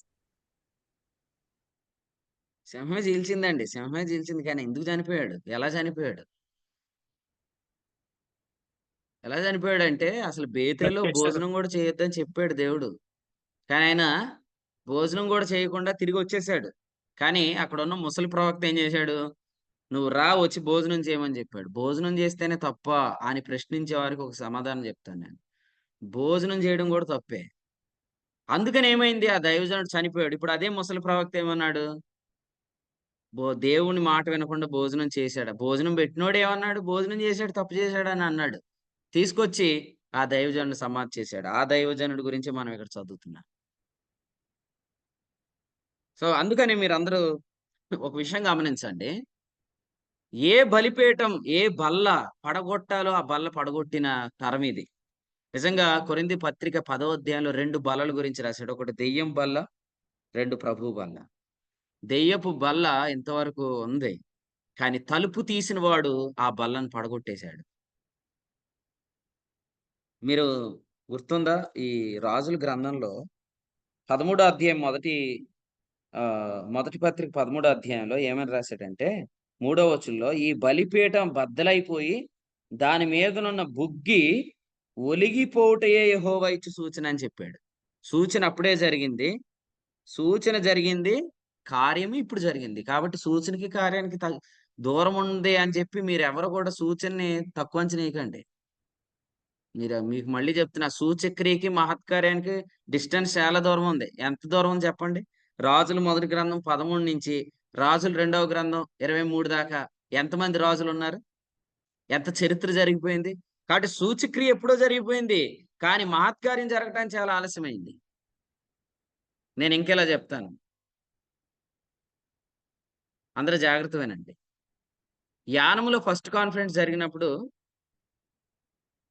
ఒక సూచన జరిగింది. తిరిగి మరలా రీసెంట్ గా జరిగిన దైవ కుమారుల ఉత్సవాల్లో ఒక సూచన జరిగింది. సూచనలు జరిగాయంటే అర్థం ఏంటి? సూచన అంటే దాని అర్థం ఏంటంటే it's just a sign. It's not a wonder. అది సైన్ మాత్రమే, అది వండర్ కాదు. అది సూచన మాత్రం, మహత్కార్యం కాదు. సూచన ఎందుకంటే జరగబోయే కార్యాన్ని గూర్చిన సూచన అది. సూచన జరిగిందంటే కార్యం కూడా జరిగిద్ది అని అర్థం. కానీ ఈ మధ్యలో సూచనకి కార్యానికి మధ్యలో ఉన్న టైంలో కొంతమంది చెలరేగిపోతారు. సూచన జరిగిందంటే నువ్వు ఖచ్చితంగా కార్యం జరగదని కూర్చోకు. సూచన జరిగిందంటే కార్యం ఖచ్చితంగా జరిగిద్ది. కానీ ఈ మధ్యలో కొంతమంది చెలరేగిపోయి ఏమంటారు? పేతురు 2వ పత్రిక 3వ అధ్యాయంలో ఏమంటారో చూడండి. 4వ వచనం, ఆయన రాకడను గూర్చిన వాగ్దానం ఏమైంది అంటారు. అంటే వీళ్ళందరూ ఎవరండి? వాగ్దానాల్ని అపహసించేవారు. పైన రెఫరెన్స్ లో రాశాడు, స్వకీయ దురాశల చొప్పున నడిచేవాళ్ళు. దేవుడు సూచన చూపించాడంటే కార్యం చేస్తాడని అర్థం. నా మాట జాగ్రత్తగా వినండి. యోహాను సువార్త 2వ అధ్యాయంలో చేసిన క్రియను ఏమన్నాడు? యోహాను సువార్త 2వ అధ్యాయంలో ప్రభు సూచక్రియ ఎక్కడ చేశాడు? గలిలయలోని కానాను. కానాన్‌లో. మీరు కానాన్ అంటున్నారు. మీరు చాలా మంది కానాన్ అంటున్నారు. మొన్న ఎవరో కూడా కానాన్ అన్నారు. నిన్న పుస్తకంలో కూడా సిస్టర్ గారు రాస్తూ కానాన్ అని రాస్తున్నారు. కనాన్ కాదు, కానా. గలిలయలోని కానా. అది ఊరు. మీరు కనాన్ని కానాన్ అని చదివేస్తున్నారు కొంతమంది. గలిలయలోని కానాలో సూచక్రియ చేశాడు. అవునా? సూచక్రియ కానీ అది వాస్తవం చెప్పాలంటే మహత్కార్యం అని రాయబడలే. కానీ సూచక్రియ కూడా ఏం చేసింది అక్కడ? ఒక మహత్కార్యంగా వాడబడింది. కానీ యోహాను సువార్త 2వ అధ్యాయంలో సూచక్రియ యొక్క ఉద్దేశం ఏంటి? ప్రభువైన యేసుక్రీస్తు ఈ లోకంలోకి ఎందుకు వచ్చాడంటే, నీటిని ద్రాక్షరసంగా మార్చటానికంటే కృపాసత్య సంపూర్ణుడుగా వచ్చాడనే కార్యానికి అది సూచన మాత్రమే. సూచక్రియల యొక్క అసలు నెరవేర్పు ఏంటి? సిలువ కార్యం. సూచక్రియ యొక్క అసలు నెరవేర్పు సిలువ కార్యం. ఇప్పుడు కానాలో జరిగిన వివాహానికిని యేసు ప్రభు సిలువ కార్యానికి మధ్యలో సుమారు ఎన్ని సంవత్సరాల కాలం ఉంది? ఇలా చెప్పుకుందాం. 3.5 సంవత్సరాల కాలం ఉంది. ఈ 3.5 సంవత్సరాల కాలంలో కొంతమంది సూచనలు చూసిన వాళ్ళు ఏం చేయాలా? ఈ సూచన జరిగిందంటే కార్యం ఖచ్చితంగా జరిగిద్దని భయపడాల. కానీ కార్యం ఆలస్యం అవటం చూసినప్పుడు వీళ్ళు ఏం చేస్తారంటే సూచనలు జరిగిన సంగతి మర్చిపోయి వీళ్ళు వాగ్దానాలను అపహసిస్తారు. మీరు ఇంకో మాట కూడా చెప్తాను. పేతురు రాసిన 2వ పత్రికలో అక్కడే మీరు చదివితే ఏముంటుందంటే భక్తిహీనుల తీర్పు 7వ వచనం. భక్తిహీనుల తీర్పు నాశనం అని ఉంది అక్కడ. బైబిల్ ఏముందంటే వారికి తీర్పు ఆలస్యం కాదు అని చెప్పాడు. ప్రభువు దగ్గర నుంచి తీర్పులు రావటం ఆలస్యం అవుతుంది అని చెప్పి ఎవరు కూడా అతిశయించకండి. రోమాపత్రిక 11వ అధ్యాయంలో కృపా సందేశం అందించే పౌలు గారు ఏమన్నారు? 11వ అధ్యాయంలో 33 ఆయన తీర్పులు శోధింపనెంతో అసఖ్యములు అన్నారు. విశ్వాసకి తీర్పు ఉండదు. ఏ తీర్పు ఉండదు? యోహాను 5:24లోని తీర్పు ఉండదు. కానీ విశ్వాసకి తీర్పులు ఉంటాయి. తీర్పులు అంటే ఏంటంటే ఆయన చేసే కార్యాలు. ఆయన చేసే కార్యాలు కొంత ఆలస్యం జరుగుతుంది కానీ సూచన జరిగిందంటే కార్యం ఖచ్చితంగా జరిగింది. ఇప్పుడు గిద్యోను ఏమడిగాడు ప్రభువుని? సూచన అడిగాడు. సూచన అడిగిన తర్వాత కార్యం జరిగిందా? ఖచ్చితంగా జరిగింది. సూచన ఏంటి? సూచన ఏంటంటే ఆయన ఇలా అన్నాడు అనమాట. ఇదిగో ఇక్కడ మాత్రమే మంచు పడాలి, చుట్టూ పడకూడదు అన్నాడు. చుట్టూ మంచు పడలేదు, అక్కడే పడింది. తర్వాత ఏమన్నాడు? ఇక్కడ మాత్రమే మంచు పడకూడదు, చుట్టూ పడాలన్నాడు. అట్లా కూడా జరిగింది. సో ఇలాగూ సూచన చూపించాడు. తొందరలో గిద్యోను ఏం చేశాడు? 300 మందిని వెంట పెట్టుకొని వెళ్ళి మిద్యానీయులు జయించాడు. కానీ సూచక క్రియలు జరుగుతున్నాయంటే మహత్కార్యాలు జరుగుతాయి. సైన్స్ జరుగుతున్నాయంటే వండర్స్ జరుగుతాయి ఖచ్చితంగా. బలిపీఠానికి విరోధంగా బేతేలులో ప్రవచనం చెప్పినప్పుడు ఇప్పుడే సూచన అన్నాడు. అక్కడ ఇంకో సూచన కూడా జరిగింది. అదేంటంటే మరి యెరోబాము యొక్క చెయ్యి ఎండిపోయింది. ఇన్ని సూచనలు జరుగుతున్నప్పుడైనా మీరు హృదయాన్ని ఏం చేయాలంటే కఠినం చేసుకోకూడదు. చేసుకోకుండా దేవుడు తన వాక్యాన్ని నెరవేరుస్తాడు అని తప్పకుండా మనం నమ్మాలి. మీరు చూడండి, ఆ రోజు దైవజనుడు జస్ట్ భోజనం చేశాడు అంతే. భోజనం చేసినందుకు కూడా దేవుడు ఏం చేశాడు? అతన్ని చంపాడు. ఎందుకంటే ఇది ఒక అబద్ధం, ఇది కరెక్ట్ కాదు అని తెలిసినప్పుడు అక్కడ మనం భోజనం కూడా చేయకూడదు. బేతేలులో బలిపీఠం ఉంది కాబట్టి బేతేలులో భోజనం చేయకూడదు. కానీ ఆ వ్యక్తి భోజనం చేశాడు. ఇక్కడ మనం చూస్తున్నాము అతని సమాధిని తప్పించమని మనం చెప్పటం చూస్తున్నాం. అక్కడ ఇంకొక సమాధి కూడా ఉంది. అది యోధాల నుంచి వచ్చిన ప్రవక్త సమాధి కాదు, షోమ్రోను పట్టణం నుండి వచ్చిన ప్రవక్త శల్యం అని మనం చూస్తున్నాం. కాబట్టి ప్రియులారా, ప్రకటన 3:20 ఒకసారి చూడండి. అక్కడ ఏమనుంది? నా స్వరమును విని నా తలుపు తీయవాడు తలుపు తీసినట్లే నేను లోపలికి వస్తాను, అతనితో నేనును నాతో అతడును ఏముంది అక్కడ? భోజనం చేదుము. సో భోజనపు బల్లను సరిచేసే ఒక జనరేషన్ ని మనం చూస్తున్నాం అనమాట. ప్రభు యొక్క బల్ల యొక్క నిర్వచనం, నిన్న మనం గాస్పల్ యొక్క డెఫినేషన్ చూసాం. ఈరోజు మనం ప్రభు బల్ల యొక్క నిర్వచనం చూస్తున్నాం. ప్రభు బల్లను సరిగా నిర్వచించే తరం పుట్టిందంటే ప్రభు రాకడ సమీపంగా ఉందని అర్థం. సూచన జరుగుతుందంటే అర్థం ఏంటి? రాకడ త్వరగా ఉందని అర్థం. సూచన జరుగుతుంది కాబట్టి మీరు మళ్ళీ ఎలా అనవద్దు, యేసు ప్రభు వచ్చేస్తాడు ఏంటంటే, ఈ సృష్టి ఎప్పుడు ఆరంభం ఉన్నట్టే ఉంది, ఆకాశం నిల్చుంది, భూమి కూడా అలాగే ఉంది అని అక్కడ అంటున్నారంట అపహాసకులు. అలా అపహాసకులతో ఉంటే మనం అలాగే అపహసిస్తాం. కానీ మీరు యేసుప్రభు రాకని చాలా ఈజీగా ఎలా తెలుసుకోవచ్చు చెప్తాను. మీ సంఘంలో వస్తున్న వర్తమానంతో మీరు క్లోజ్‌గా అన్యోన్య సహవాసం చేస్తే యోహాను 1:7 ఆయన ఎప్పుడొస్తాడో మీకు అర్థమైపోద్ది. ప్రభువు రాకడ సమీపమవుతుందనే విషయము మనం దేవుని సంఘములో వస్తున్న వర్తమానంతో సహవాసం చేస్తే మనకు అర్థమైపోయిద్ది. అప్పుడు మనం ఆ దినం సమీపించుట మనం చూస్తామన్నమాట. కాబట్టి ఈ అధ్యాయంలో చాలా ఆసక్తికరమైన అంశం ఏందంటే, దెయ్యపు బలిపీఠం పడగొట్టబడింది. ప్రభువు బలిపీఠము నిలబెట్టబడింది. అందుకనే ఈ అధ్యాయంలో మొదటి 2 కార్యాలు మనం చూస్తే, యోషియా బయలు ప్రవక్తకు లేదా బయలుకు సంబంధించిన ప్రతి బలిపీఠాన్ని చిన్నాభిన్నం చేశాడు. దేవతా స్తంభాలు పడగొట్టాడు. విగ్రహాలను చిన్నాభిన్నం చేశాడు. ఈయన ఎక్కడి దాకా వెళ్ళాడంటే మీరు చూడండి, యూదా యెరూషలేములో మాత్రమే కాదు. ఈయన ఎక్కడి దాకా వెళ్ళాడో చూడండి. వచనం 12లో నుంచి మనం చదివితే 13లో చూడండి. యెరూషలేము ఎదుట అస్తారోతు అను సీదోనీయుల విగ్రహం, కెమోషు అను మోయాబీయుల విగ్రహం, మిల్కోము అను అమ్మోనీయుల విగ్రహం, ఏదైతే ఇశ్రాయేలు రాజు ఆ విగ్రహాలకు ఉన్నత స్థలాలు కట్టాడో వాటిని అపవిత్రపరిచాడు. అలాగూ ఇతడు ఇశ్రాయేలీయుల సరిహద్దుల్లో కూడా వెళ్ళాడు. ఈ ఈ అధ్యాయంలో మీరు చూస్తారు. ఇతడు ఇశ్రాయేల్ సరిహద్దుల్లో కూడా వెళ్ళాడు. ఇశ్రాయేలీయులు ఎక్కడున్నారు ఆ టైంలో? చెప్పండి, ఇశ్రాయేలీయులు ఎక్కడున్నారు ఈ అశ్షూరు టైంలో? చెరలో ఏమండి? చెప్పాలి. ఇశ్రాయేలీయులు ఎక్కడున్నారు? మనం ఇంతవరకు యోధా రాజుల గురించే వింటున్నాం ప్రతిరోజు. ఇశ్రాయేల్ రాజుల గురించి ఎందుకంట్లే? వాళ్ళ చెరలో ఉన్నారండి. ఇంతవరకు మన ధ్యానం ఎలా ఉండేది? ఒక రోజు యోధా రాజు, ఇంకో రోజు ఇశ్రాయేల్ రాజు. ఒక రోజు యోధా రాజు, ఇంకో రోజు ఇశ్రాయేల్ రాజు. ఒక అధ్యాయం వాళ్ళ గురించి, ఒక అధ్యాయం వీళ్ళ గురించి ఉండేది. కానీ మనం కొన్ని రోజులుగా యోధా రాజుల గురించి వింటున్నాం. ఇశ్రాయేల్ రాజులు ఎక్కడున్నారు? ఇశ్రాయేలీయులు ఎక్కడున్నారు? వారు ఆల్రెడీ అష్షూరు చెరలోనికి వెళ్ళిపోయారు. ఇప్పుడు మనోళ్ళు చెరకు రెడీగా ఉన్నారు. ఇప్పుడు యోషియా చనిపోయాడంటే నెక్స్ట్ బబులోను రాజు వస్తాడు. రేపు బబులోను రాజు వస్తాడు చూడండి. కాబట్టి వీరు కూడా చెరకు చాలా సమీపంగా ఉన్నారు. మనష్షే చేసిన పాపాలను బట్టి దేవుని కోపం ఇంకా యోధా వారి మీద మండుతుందని ఈ ఉదయం వాక్యం చదివినప్పుడు మీరు విన్నారు కదా. కాబట్టి యోషియా ఎంత బాగా బ్రతికినా కూడా యూదులు యోధా యెరూషలేములో ఉన్న వారందరూ చెరలోనికి వెళ్ళబోతున్నారు. అయితే మీకు ఒక విషయం చెప్పాలి. ఈయన కేవలము యోధా యెరూషలేం ప్రాంతంలో ఉన్న వాటిని కాకుండా షోమ్రోన్‌లో, బేతేలులో ఉన్న వాటన్నిటిని పాడు చేసేసాడు. అంటే ఈ దెయ్యపు బల్లని ఈయన పడగొట్టాడు.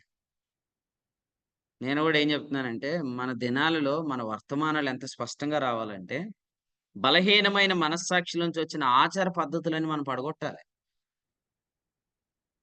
ఒకరోజు గిద్యోను పడగొడితే ఏం జరిగింది? రాత్రికి రాత్రి ఊర్లో వాళ్ళందరూ వచ్చేసారు గొడవకి. వాళ్ళ డాడీ మీద గొడవ పడుతున్నారు. అప్పుడేమన్నాడు? గిద్యోను వాళ్ళ నాన్నగారు ఏమన్నాడు? బయలుదేవుడైతే అతడే వాదించుకుంటాడు. మీరు ఎందుకురా వాదిస్తున్నారు? బయలుపక్షంగా మీరు వాదింతురా అన్నాడు. అందుకనే గిద్యోను దగ్గర ఒక పేరు రాయబడింది. ఏమని? యెరుబ్బయలు. యెరుబ్బయలు అంటే అర్థం ఏంటి? బయలు తన పక్షంగా తానే వాదించుకొనును అని అర్థం. ఈ రోజు మనం కొన్నింటి చోట్లకి వెళ్తున్నాం కాబట్టి దెయ్యాలన్నీ లేచి మీదకొచ్చేస్తున్నాయి. మీ ముత్యాలు పందులు ఎదుట వేయొద్దు. పందులు ఏం చేస్తాయన్నాడు? మీ మీద దాడి చేస్తాయన్నాడు. అలాగే మనము కొన్ని స్థావరాల జోలికి వెళ్తున్నాం కాబట్టి ఈ ఎవిల్ స్పిరిట్స్ అనే వాటి యొక్క ఎఫెక్ట్ మన మీదకి వస్తుంది. నిన్న సహోదరుడు ఒక ఆయన మాట్లాడితే ఇలా అన్నాడు. కరెక్ట్‌గా అపోస్తుల కార్యాల గ్రంథం నుంచి పౌలు యొక్క చేతి నడికట్లకు కూడా పౌలు యొక్క రుమాలకు నడికట్లకు కూడా తగిలిన రోగాలు స్వస్థపడ్డాయనే వర్తమానం వచ్చింది. ఎప్పుడొచ్చిందో ఆ డేట్ చూడండి ఒకసారి అని చెప్పి, ఆ డేట్ నుంచి జరిగిన విషయాలన్నీ ఓ సహోదరుడు షేర్ చేసినాడన్నమాట. అంటే మీరు ఎప్పుడైతే కొన్ని స్తంభాలను, కొన్ని ఉన్నత స్థావరాలను, కొన్ని ఆచార పద్ధతులు పడగొడతారో అప్పుడు అవి మీ మీద అటాక్ చేస్తాయి. చాలా కాలంగా సంఘాలలో ఆచార పద్ధతులున్నాయి. స్త్రీలు ఎలా ఉండాలా? పురుషులు ఎక్కడ ఉండాలా? వీళ్ళ స్థానం ఇది, వాళ్ళ స్థానం అది. వీళ్ళు ఎలా ఉండాలా? అలా ఉండాలా? అనే పద్ధతులున్నాయి. మీకు ఇంకోటి కూడా చెప్తాను. మీరు ఎటువంటి ఆచారాన్ని పడగొట్టినా మీ మీద ఖచ్చితంగా దాడి జరిగిద్ది. గుర్తుపెట్టుకోండి. గలతీ పత్రిక 4:11 ప్రకారం మీరెప్పుడైతే ఆచారాల జోలికెళ్ళి వాటిని పడగొట్టే ప్రయత్నం చేశారో తప్పకుండా దెయ్యాలు మీ మీదకి వచ్చి అటాక్ చేస్తాయి. అయినా గూడా మీరు ధైర్యంగా ఉండాలి. ఎందుకంటే ఈ అధ్యాయంలో మనం చూస్తున్నట్లుగా మరి యోషియా చాలా అంటే చాలా పడగొట్టేశాడు. మరి వయసు ఎంత? అతని ఏలుబడిలో 18వ ఏట అన్నాడు. అంటే అప్పుడు వయసు ఎంత ఉంటది ఆయనకి? ఎన్నో ఏట ప్రారంభించాడు పరిపాలన? 8వ ఏట. అతని ఏలుబడిలో 18 అంటే మీరు ఆలోచించేయండి. చాలా యంగ్ ఏజ్‌లోనే, చాలా యవ్వన వయసులోనే ఒక బలమైన నిర్ణయం చేసుకున్నాడు. ఎవరైనా ఏమంటారు? ఇంట్లో వాళ్ళు, "ఒరేయ్! మన పెద్దోళ్ళే అట్ల జోలికెళ్ళలేదురా! వదిలేయరా బాబు. ఇప్పుడు నీకు ఒక్కడికే కాదుగా దాని అటాక్స్ మా మీదకి కూడా వస్తాయని" చెప్తారు. అయినా మరి ఈయన ఇంత ధైర్యంగా ఎళ్ళిపోయాడు. ఇప్పుడు ఒక్కొక్క దెయ్యం ఒక్కొక్కలాగా ఉంటదనమాట. అన్నీ ఒకే దెయ్యాలు గాదు. వాటికి గూడా మహిమలేమున్నాయి? వ్యత్యాసాలున్నాయి. ఎందుకంటే నక్షత్రములకు వ్యత్యాసం ఉందన్నాడు గదా! దేవదూతలు దేనితో పోల్చబడ్డాయి? యెషయా గ్రంథం 14 అధ్యాయంలో. నేను నక్షత్ర మండలమునకు పైగా నా సింహాసనమును స్థిరపరుస్తానని ఆ తేజో నక్షత్రం అందా లేదా? అంటే నక్షత్రాల్లో మహిమలు వేరున్నాయంటే దెయ్యాలన్నీ కూడా ఒకటే మహిమ ఉండదు. ఇందులో కొన్ని కొరుము దెయ్యాలంటారు చూసారా? అయి కొంచెం భయంకరంగా ఉంటాయి. నార్త్ ఇండియా దెయ్యాలు ఇంకా భయంకరంగా ఉంటాయి. మనం నార్త్ ఇండియా అనే ప్రవచనం వచ్చినప్పటి నుంచే అటాక్స్ ఎక్కువైపోతాయి మనకి. అయినా దేవునికి స్తోత్రం చెల్లిద్దాం. ఎందుకంటే వీటి జోలికెళ్ళాల్సినోళ్ళు ఇంకెవరున్నారు? వీడి జోలికెళ్ళాల్సింది మనమే గదా! వాటిని కదిలించవలసింది మనమే. అయినా ఈ అటాక్స్ అన్నిటికి మనము భయపడాల్సిన అవసరం లేదు. ప్రభు ఇక్కడ యోషీయా యొక్క మరణాన్ని ఎలాగో నిర్ణయించాడో అలాగే మరణం జరిగిద్ది తప్ప ఏదో ఒక రాత్రి వేళ నా పీక నొక్కేసినట్టు ఒకటొచ్చి నా మీద కూర్చున్నట్టు, నాకు ఊపిరాడినట్టు, నేను బోయినట్టు అట్లా ఏం జరగదు. అలాగా మన మరణాలు ఉండవండి. ఎందుకంటే ప్రభువు వీటి చేతికి మనల్ని అప్పగించడు. అవన్నీ మన కాళ్ళ క్రింద ఉంటాయి. ప్రభు మనకిచ్చిన వాగ్దానం ఏందంటే, ఇవన్నీ మన కాళ్ళ క్రింద ఉంటాయి. కాబట్టి ఎవరైనా మీ మధ్య కాలంలో దేని జోలికన్నా ఎళ్లారా? ఏదైనా మిమ్మల్ని అటాక్ చేస్తుందా? ఆలోచన చేయండి. ఆహ్, ఇది లోపల ఉండటం వేరు, ఇది బయటికి రావటం వేరు. ఇది బయటికొచ్చిన తర్వాత దాని ప్రభావం అది ఖచ్చితంగా చూపిస్తది. కానీ ఓ తమ్ముడికి ఇలా కలొచ్చిందంట. ఆ కల ఏందంటే, నేను కల మర్చిపోయాను అన్నాడు. మళ్ళీ కల చెప్పాడన్నమాట. కల ఏందంటే ఆహ్ ఒక వ్యక్తికి బాగోలేదు. నేను ప్రార్థన చేయాలని ఆ ఇంట్లోకెళ్ళాను. తలుపు వేయమని చెప్పాను. తలుపు వేశారు. యేసు ప్రభు నామంలో నువ్వు బయటికి రా అన్నాను. ఇంతకీ నేను రోగం అనుకున్నాను గానీ, అది రోగం కాదు అది దెయ్యం అని చెప్పాడు. అది దెయ్యం అన్నా, ఆ వ్యక్తి ఎవరో నాకు తెలీదు గానీ కళ్ళు గుర్తున్నాయన్నాడు. నేనన్నాను, అయితే ఈసారి నువ్వు వాక్యం చెప్పినప్పుడు జాగ్రత్తగా కళ్ళు గమనించి, ఆ కళ్ళు ఎవరియి చూసి నాకు చెప్పు అని చెప్పానన్నమాట. కాబట్టి హ్మ్. కొన్నింటిని మనం బయటికి రప్పిస్తున్నాం. నో ప్రాబ్లమ్ బయటికి రప్పించండి. బయటికొచ్చిన తర్వాత అయి మన మీద అటాక్ చేస్తాయి. కానీ యోషియా చాలా ధైర్యంగా వీటిని ఎదుర్కొన్నాడు. మన దినాల్లో కొన్నింటి జోలికి మనం ఖచ్చితంగా వెళ్ళాలి. వాటిని పడగొట్టాలి.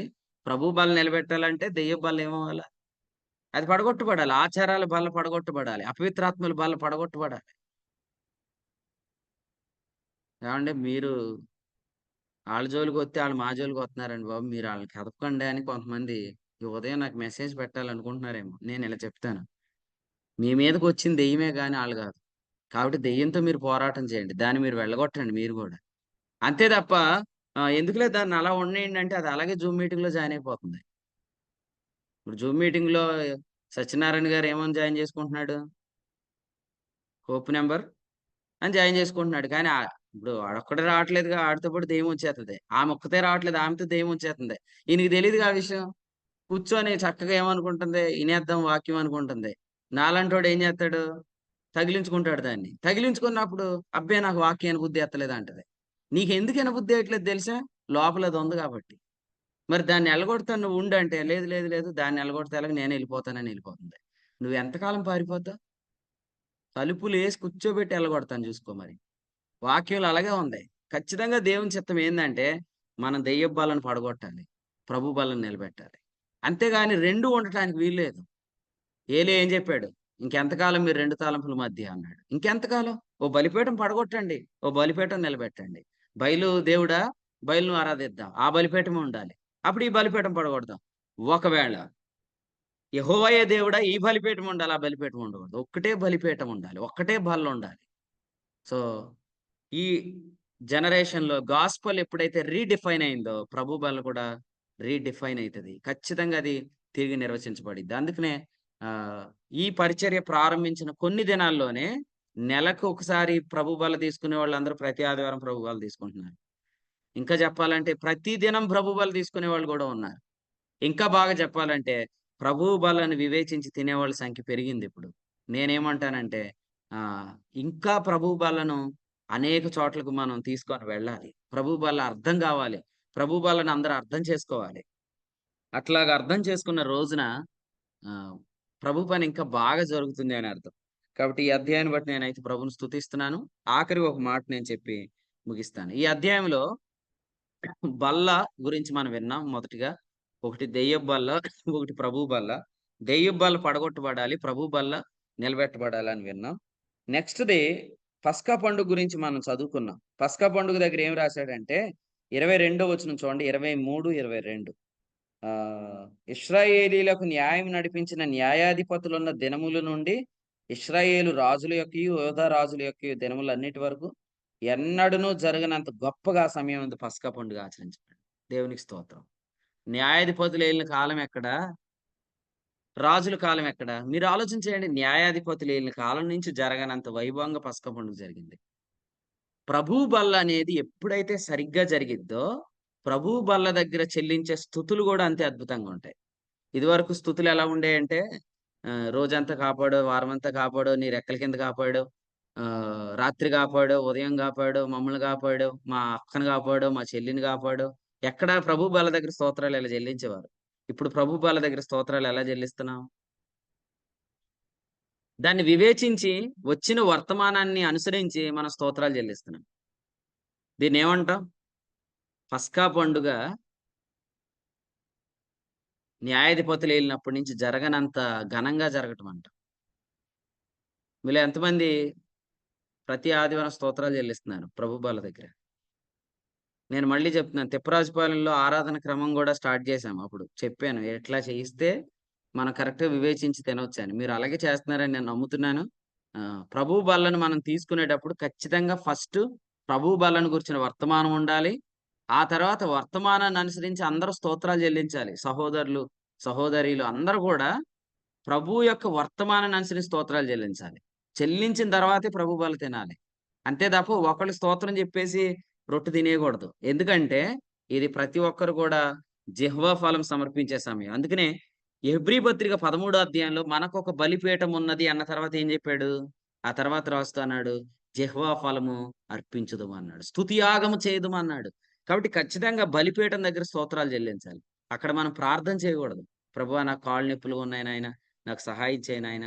మరి స్తోత్రాలు మరి ప్రభువా మరి ఈ వారమంతా నువ్వు సంఘంలో వాడుకున్నావు ప్రభు మీ దాసుడిని. వచ్చే వారం కూడా బాగా వాడుకో. అయి అక్కడ చేయకూడదు. అది అక్కడ చేయాలా? అది అక్కడే చేయాలా? మనం పిల్లకాయలు కాదు కదా! పిల్లను గ్రోవ్ ఊదినప్పుడు నాట్యం చేయాలా? ప్రలాపించే దగ్గర రొమ్ము కొట్టుకోవాలి. అంతేగాని మనం పేపర్ మార్చేయకూడదు. పిల్లను గ్రోవ్ ఊదే దగ్గర రొమ్ము కొట్టుకుంటే, ప్రలాపించే దగ్గర నాట్యం చేశామనుకోండి మనల్ని చితక్కొట్టేత్తారు. ఎందుకంటే అది పిల్లకాయలేశాలు. అలా కొంతమంది ప్రభు బల్ల దగ్గర స్తోత్రాలేంటంటే, మా అక్కకి బాలేదు ప్రభా, మా తమ్ముడికి బాలేదు, ఈ వారమంతా కాపాడు అది కాదు. ప్రభు బల్ల దగ్గర వచ్చిన వర్తమానాన్ని అనుసరించి మనం స్తోత్రాలు చెల్లించాలి. స్తోత్రం ఎవరు చెల్లిస్తారు? రాజేష్. రాజేష్ స్తోత్రం చెల్లిస్తున్నావా? ఇప్పుడు చాలా మంది వీడియోలు ఆఫ్ చేసుకుంటున్నారు కదా! ఒక్కొక్కళ్ళు ఆళ్ళ స్తోత్రం చెల్లిస్తున్నారు. నువ్వు చెల్లించకు మళ్ళీ. ఆళ్ళ స్తోత్రాలు చెల్లించి, నువ్వు స్తోత్రాలు చెల్లించావనుకో నేను ముగించేస్తాను మళ్ళీ తొందరగా. ఆ! వీడియో ఆన్ చేసుకో ఇప్పుడు. స్తోత్రాలు చెల్లించకండి ఎవరు. ప్రార్థన చేస్తారు లాస్ట్‌లో. ఏమన్నా ప్రార్థన ఉందా? స్తోత్రం ఉందా లాస్ట్‌లో? స్తోత్రం చెల్లించేవాళ్ళకా? ప్రార్థన చేసేవాళ్ళకా ఈరోజు అవకాశం? ప్రార్థన చేసేవాళ్ళకేనండి. ప్రార్థనేనా ఇంకానా? ఇంత మంచి వర్తమానం వచ్చాక గూడా. స్తోత్రం చెల్లించండి. ప్రభు మాట్లాడినందుకు స్తోత్రాలు చెల్లించండి. ఇంకా ప్రార్థన చేస్తే ఎలాగా? అన్నం పెట్టాక గూడా అన్నం దగ్గర ప్రభువా ప్రార్థన చేస్తున్నాను అనకుండా, ప్రభువా నీకు కృతజ్ఞతాస్తుతులు చెల్లిస్తున్నాను. ఆరాధన దగ్గరేమో యేసుక్రీస్తు నామంలో స్తోత్రించి ఆరాధిస్తున్నాము తండ్రి. ప్రార్థన ఎక్కడ చేయాలి? స్తోత్రాలు ఎక్కడ చేయాలి? ఆరాధన ఎక్కడ చేయాలి? కృతజ్ఞత ఎక్కడ చెప్పాలి? ప్రేయర్ వేరు, ప్రైజ్ వేరు, థాంక్స్ గివింగ్ వేరు, వర్షిప్ వేరు. ఈ 4గింటికి వ్యత్యాసాలు మనకు అర్థం కావాలి. ప్రభు బల్ల దగ్గర మనము ఆరాధనలో అనుభవాలతో స్తోత్రం చెల్లించాలి. మీకు ఇంకెలా చెప్తాను. ఎవరి స్తోత్రం వినటం ప్రభుకిష్టం. కాపీ పేస్టులు కొట్టకండి. ఒకళ్ళు పరిశుద్ధుడైన తండ్రి అన్నారనుకోండి, మీరు పరిశుద్ధుడైన తండ్రి, సర్వకృపానిధేగు దేవ అన్నారనుకో, సర్వకృపానిధేగు దేవ అట్లా కాకుండా మీ వ్యక్తిగత రివల్యూషన్‌లో నుంచి ప్రభుకు స్తోత్రం చెప్పాలి. కాబట్టి ఇక్కడ మనం చూస్తుంది ఏందంటే, పస్కా పండుగ చాలా గొప్పగా జరిగిందంటే అర్థం ఏందంటే, బలిపీఠం దగ్గర స్తోత్రాలు, స్తుతియాగమం చాలా ఘనంగా జరిగింది. సో ప్రభు ఇలా చెప్పగలడా? ఇంతవరకు నేను వినని స్తోత్రాలు ఈ అబ్బాయి నుంచి విన్నాను, ఈ అమ్మాయి నుంచి విన్నాను, ఈ ఈ సంఘం నుంచి విన్నాను అని చెప్పగలరా? ప్రభు చెప్పాలి అలాగ. అలా మీరు చేయాలి. ఎలా చేయగలము అంటే, అంతగా మనం ప్రభు యొక్క వర్తమానం పొందుకోవాలి. బల్ల దగ్గర వచ్చే ప్రత్యక్షతతో మన స్తోత్రాలు చెల్లించాలి. అలా రొట్టెను వివేచించి తింటే, అలా పాత్రను వివేచించి త్రాగితే, ప్రభు బల్ల యొక్క ప్రయోజనంలో మనం పాల్పుచ్చుకుంటాం. అదే గలతీ పత్రిక 5:2. అంతేగాని స్తుతియాగం చేయకుండా తినేస్తున్నాం అనుకోండి, దాని అర్థం ఏంటి? మనం వివేచించకుండా తిని త్రాగుతున్నాం అని అర్థం. వివేచించి మనం తిని త్రాగితే ప్రభు బల్ల యొక్క ప్రయోజనాల్లో మనం పాల్పుచ్చుకుంటాం అన్నమాట. సో ఈ అధ్యాయంలో ఆఖరి మాట నేను జ్ఞాపకం చేసి ముగిస్తున్నాను చూడండి. 24వ వచనంలో ఏమి రాశాడంటే, దొరికిన గ్రంథమందు వ్రాసి ఉన్న ధర్మశాస్త్ర విధులను స్థిరపరచుటకై ప్రయత్నం చేశాడు అనే మాట మనం చూస్తున్నాం. సో మనం ఎరిగినట్లుగా ధర్మశాస్త్రంలో ఉన్న ప్రధానమైన ఆజ్ఞలు ఆయన నెరవేర్చడానికి ప్రయత్నం చేశాడు. పాత నిబంధన క్రింద వాళ్ళు 10/10 సాధించడానికి వాళ్ళు ప్రయత్నం చేసేవారు. ఆ ప్రయత్నాన్ని కూడా ప్రభు రాశాడు చూసారా? ప్రయత్నాన్ని కూడా మెచ్చుకున్నారు. అయితే మనం కృపలో ఉన్నాము. ప్రతి విషయం కూడా ప్రభు మన జీవితాల్లో నెరవేరుస్తాడు. ఎఫెసీ 1:23లో ఏముంది? సమస్తమును పూర్తిగా నింపువా అని సంపూర్ణత అయి ఉన్నది అని చెప్పినట్లుగా, ఇక్కడ మనము ప్రయత్నానికి మించి మనము ప్రభువు చేత నింపబడతాం అన్నమాట. ధర్మశాస్త్రంలో 10 ఆజ్ఞలు అయితే అట్లీస్ట్ చేయడానికి మనం ప్రయాసపడాలి. ప్రయాస కూడా ప్రభు రాస్తాడు. ఇంతవరకు ఇప్పుడు దావీదు కంటే గొప్పగా కాకపోయినా హిజ్కియా అంత, హిజ్కియా కంటే గొప్పగా కాకపోయినా యోషియా అంత. అంటే అర్థం ఏంటి? వారు ప్రయత్నించారు. మనం ఏం చేయొచ్చు? క్రొత్త నిబంధనలో ప్రయత్నాన్ని ఎలా రాయొచ్చు? ఇప్పుడు మనం సంపూర్తిగా నింపబడుట. వాళ్ళు ప్రయత్నం, మనది నింపబడటం. మనం నింపబడాలి. ప్రభు ప్రతి విషయంలో మనల్ని సంపూర్తిగా నింపుతాడు అనే విషయాన్ని మనం నమ్ముదాం. కాబట్టి ఈ అధ్యాయంలో చాలా అద్భుతమైన విషయం ఏంటంటే, యోషియా గ్రంథములో ఉన్న ఆ ఆజ్ఞలు ఏవైతే 10 ఆజ్ఞలు ఉన్నాయో, ఆ 10 ఆజ్ఞలు కూడా చేయాలని అందరి చేత నిబంధన చేయించాడు. అయితే ఈ ఆజ్ఞలన్నిటి చొప్పున చేయటానికి ఆయన ప్రయత్నం చాలా వరకు చేశాడు అనే మాట చూస్తున్నాం. మరి పాత నిబంధనలో ఉన్న ఆజ్ఞలు చేయడానికి ఆయన ప్రయత్నం చేస్తే, క్రొత్త నిబంధనలో ఉన్న మనం సులువైన కాడిని మనం ఎంతగా నెరవేరుస్తున్నాం అనేది మనం ఆలోచన చేసుకుందాం. ఎందుకంటే అక్కడ ఏం చెప్పాడు? భూమి మీద ఉండి బుద్ధి చెప్పిన వారిని నిరాకరిస్తే తప్పించుకొనని ఎడల, పరలోకం నుండి బుద్ధి చెప్పు వారిని నిరాకరించి మనం తప్పించుకొనకపోవటం మరి నిశ్చయం కదా అని చెప్పాడు. అంటే పాత నిబంధనలో కష్టమైనా కూడా కొందరు వాగ్దానాన్ని స్వతంత్రించుకోవడానికి ప్రయత్నించారు. కానీ క్రొత్త నిబంధనలో వాగ్దానంలో ప్రవేశించడం చాలా సులువు. కానీ మనం నిర్లక్ష్యం చేస్తున్నామేమో. కాబట్టి పరీక్ష చేసుకుందాం. ఈ ఉదయకాలం దేవుడి తలంపులు మనందరి వినికిడిలో దీవించును గాక. యోషియా యొక్క గొప్ప అనుభవాల్లో దేవాలయం బాగు చేయటం, గ్రంథం దొరకటం, బలిపీఠం సరిచేయబడటం, పస్కా అద్భుతంగా జరగటం మాత్రమే కాదు, అతని యొక్క ప్రయత్నం, ఇవన్నీ కూడా ప్రభు మన దృష్టికి తెచ్చాడు. వీటిని మీరు కూడా స్టడీ చేయండి. మీరు కూడా ఈ ఉదయకాలం వర్తమానం విన్నట్లుగా దేవుడు మీకు సహాయం చేసిన కొలది ప్రభు మందిరాన్ని బాగు చేయాలని ప్రభుపేట తెలియజేస్తున్నాను.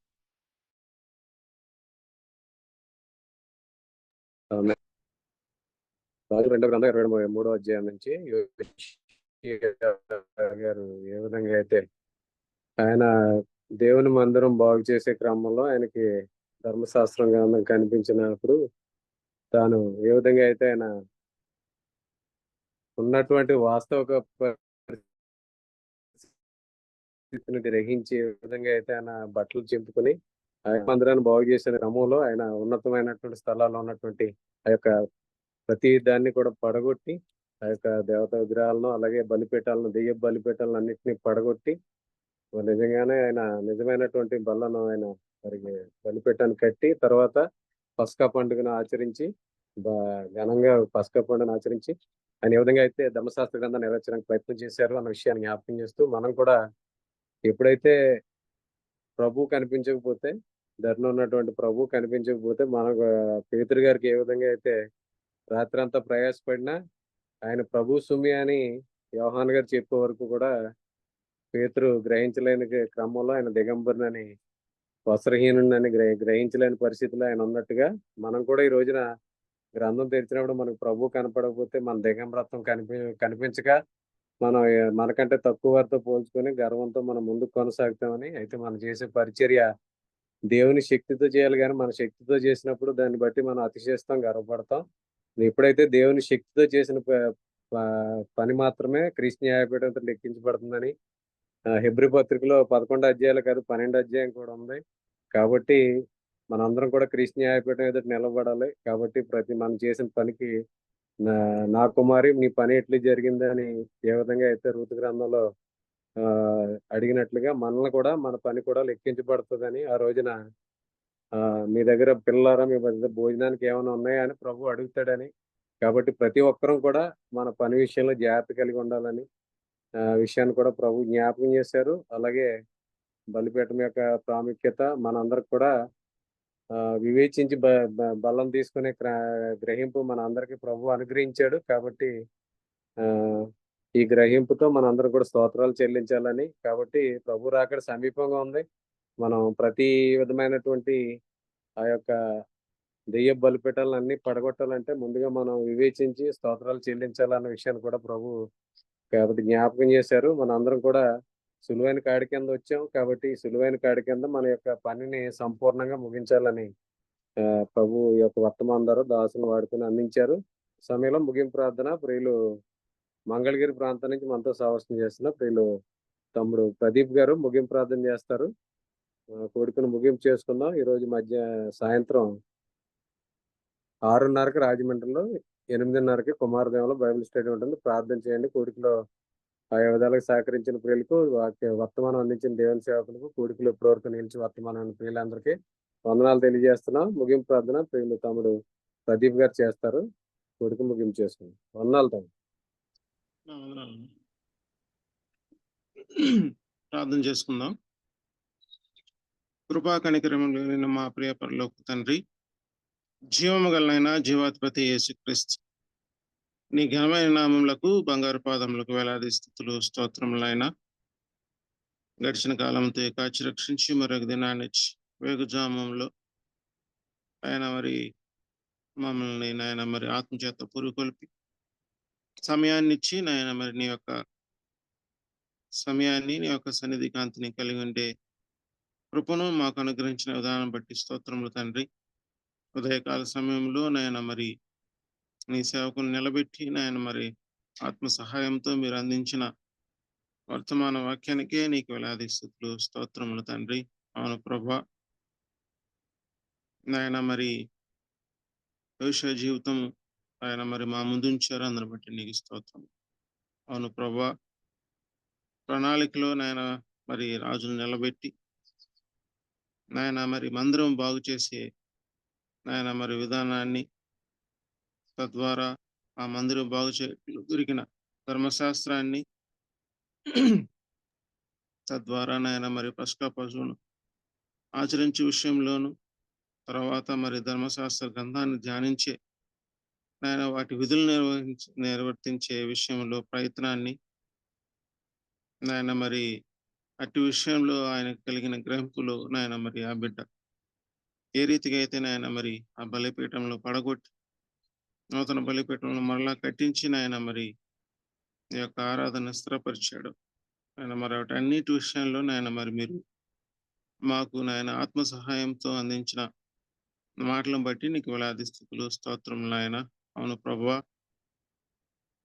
పనిని బాగు చేసే నాయన మందిరాలను బాగు చేసే పనిని మీరు నాయన మరి మాకు ఆల్రెడీ నాయన మరి మీరు బాధ్యతను అప్పచెప్తున్నారు. అందును బట్టి నీకు స్తోత్రములు. వాటి విషయంలో గ్రహింపగలిగి నాయన మరి తమ తాము మెచ్చుకొని వారి విషయంలో సరి చూసుకుంటూ నాయన మరి మేము చక్కగానే ఉన్నామనే గ్రహింపు లేని నాయన మరి జీవితాల నుంచి మమ్మల్ని బయట వేసి బలిపీఠంలో పడగొట్టి నూతన బలిపీఠాలు అనగా కొరింథీయుల రాసిన మొదటి పత్రిక 11వ అధ్యాయం 30వ వచనంలో నాయన వివేచన లేని, గ్రహింపు లేని ఆరాధనల నుంచి నాయన మరి మమ్మల్ని నాయన మరి వివేచించి నాయన మరి ఆ యొక్క శరీర రక్తాలలో పాలు పంపులు పొందే గొప్ప గ్రహింపును నాయన మరి మీరు మాకు అనుగ్రహించి కృప వెంబడిన కృపను మాకు అనుగ్రహిస్తూ నాయన మరి ఎన్నో నాయన మరి ఆత్మయ నాయన మరి కృపావాక్యాల ద్వారా నాయన మీరు మమ్మల్ని ఎంతగానో బలపరుస్తూ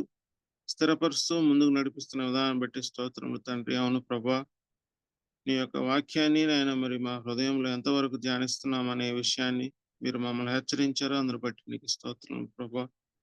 అవును తండ్రి, మరి మేము ఆ యొక్క విషయాలు నీ యొక్క నాయన సత్యమైన వెలుగును నాయన మరి మేము ఎంతగా ధ్యానిస్తాము, నా నుంచి నాయన మా యొక్క దిగంబరత్వాన్ని నాయన మరి మేము పోగొట్టుకుంటాం. నాయన మరి మేము ఎంత దిగంబరులమో నాయన మరి వాటి విషయంలో మమ్మల్ని హెచ్చరిస్తున్నారు. అందును బట్టి నీకు స్తోత్రములైనా ఇంకా నాయన మరి బలపడుతూ నాయన మరి నీ యొక్క నాయన మరి సంతోషముతో నీ యొక్క వాక్యాన్ని ధ్యానించి మరింతగా నాయన మరి నీ యొక్క సత్కార్యాల్లో నాయన మరి వెనుగుదీ వారం కాక ముందుకు సాగే కృపను నాయన మరి ఉదయకాల సమయంలో జూమ్ మీటింగ్ ద్వారా నాయన మరి నీ యొక్క వాక్యం కొరకు నాయన మరి తృష్టగా ఆశగును ప్రతి ఒక్క హృదయాన్ని నాయన మీరు తృప్తిపరిచి ఆయన మరి ఆ దప్పిక గల ఆయన మరి మనస్సుకు నాయన మరి మీరు నీటి బుగ్గను అందిస్తున్నారు. అందును బట్టి నీకు స్తోత్రములు తండ్రి. అవును ప్రభా, మరి మేము ఆయన పోరాడేది నాయన మరి అంధకార సంబంధమైన దురాత్మలతోనే అని మీరు వాక్యం ద్వారా సెలవిస్తున్నారు. అవును తండ్రి, మరి ఎవరు నాయన మీరు అప్పచెప్పిన పని ద్వారా నాయన మరి మీరు మాకు అనుగ్రహించిన మరి అటు యొక్క ధైర్యం ద్వారా నాయన మరి ఎదురిస్తున్న క్రమంలో నాయన మరి వాటి విషయాల్లో నాయన మరి కొంత నిరాశలు నిస్పృహలు నాయన మరి హృదయంలో నాయన మరి కొంత నాయన మరి వేదన కలిగించే విషయాల్లో నాయన మరి ఓదార్పుగా నాయన మరి మీరు ఎంతగానో ఈ వాక్యం చేత తృప్తిపరుస్తున్నారు. అందును బట్టి నీకు స్తోత్రములు తండ్రి. ఎన్ని కార్యాలు నాయన మరి వాడు జరిగించినప్పటికీ కూడా సాతానుకి నాయన మరి అపజయమే అనే వాస్తవికమైన నాయన మరి జీవితాన్ని మా హృదయంలో పదిలిపరుచుకొని ధైర్యంగా ముందుకు సాగే కృపను మాకు అనుగ్రహిస్తున్న విధానం బట్టి స్తోత్రములు తండ్రి. ఇంకా నాయన మరి బలముతోను నాయన మరి హృదయంలో నాటబడిన నాయన మరి ఆ పరిశుద్ధాత్మలంది శక్తితోనూ నాయన మరి మేము పనిచేయలాగన మీరు కృప చూపించి సహాయం చేయండి ప్రభా. నాయన మరి బలిపీఠాలు తొలగించబడ్డాయి. నూతన బలిపీఠము నాయన మరి మీరు వాక్యం ద్వారా స్థిరపరుస్తుండగా మీరు కృప చూపించి సహాయం చేయండి. అవును ప్రభా, వాటి యందు నిలబడి వాక్య ప్రత్యక్షతతోనూ నాయన మరి పరిచర్య ధర్మమును అన్నిటిని నాయన మరి సమానంగా నాయన మరి చూసుకొనచ్చు నీ యొక్క మందిరాలను ఆయన మరి నిలిపే పరిచర్యను నాయన మీరు మాకు అనుగ్రహిస్తున్న తరుణాన్ని బట్టి నీకు వేలాది స్తోత్రం ప్రభా. మీరు కృప చూపించండి. అనేక మంది ఆ రీతిగా నాయన మరి మీరు నీ యొక్క సైనికులు నిలబెట్టుకున్నారు. ఆయన మరి పానములుగా వాడబడుతుండగా మీరు కృప చూపించి సహాయం చేయండి.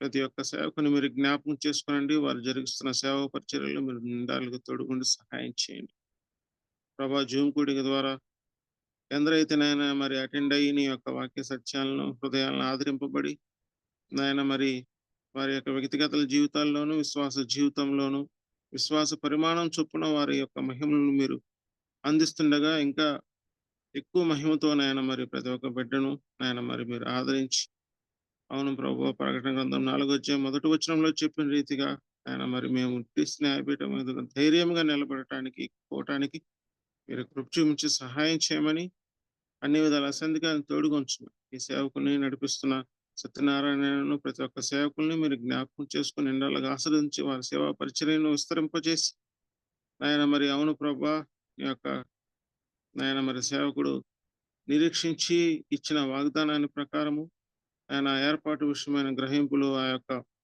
ఆయన నార్త్ విషయంలో కూడా మరి మేము దినదినం ప్రార్థన చేస్తుండగా మీరు ద్వారాలు తెరిచారు. అవును ప్రభా, మీరు సూచక్రియలను అందిస్తున్నారు. తద్వారా మహత్కార్యాలు మేము చూడబోతున్నాం అనే గొప్ప ధైర్యంతో ముందుకు సాగుతున్న మా యొక్క జీవితాలకు మీరు అందిస్తున్న వాక్యాధారణ బట్టి మీకు ఎంతగానో కృతజ్ఞతాస్తుతులు చెల్లిస్తూ ఉదయకాల సమయంలో ఈ గొప్ప తరుణాన్ని మాకు అనుగ్రహించిన మా దేవునికి కృతజ్ఞతాస్తుతులు చెల్లిస్తూ మీరు మాకు తోడుగుండు ముందు నడిపిస్తున్న విషయానికి నీకే మహిమ ఘనత ప్రభావం ఆరోపిస్తూ ప్రభుని యేసుక్రీస్తు నామమున ప్రార్థన చేయించున్నాము తండ్రి. ఆమేన్. అన్న వందనాలు. వందనాలు. ముగింపు ప్రార్థన చేసిన తమ్ముడు ప్రదీప్ గారికి, కూడికలో ఉన్న ప్రియులందరికీ వందనాలండి. ఒకరికొకరు వందనాలు తెలియజేసుకుని కూడికి ముగింపు చేస్తాం. అందరికీ వందనాలండి. అందరికీ వందనాలండి. వందనాలండి. మన ప్రభు అయిన యేసుక్రీస్తు నామములో అందరికీ వందనాలు. అందరికీ వందనాలు. అందరికీ అందరికీ వందనాలు. వందనాలండి. అందరికీ వందనాలు. వందనాలండి. అందరికీ వందనాలు. అందరికీ వందనాలండి. అందరికీ వందనాలు.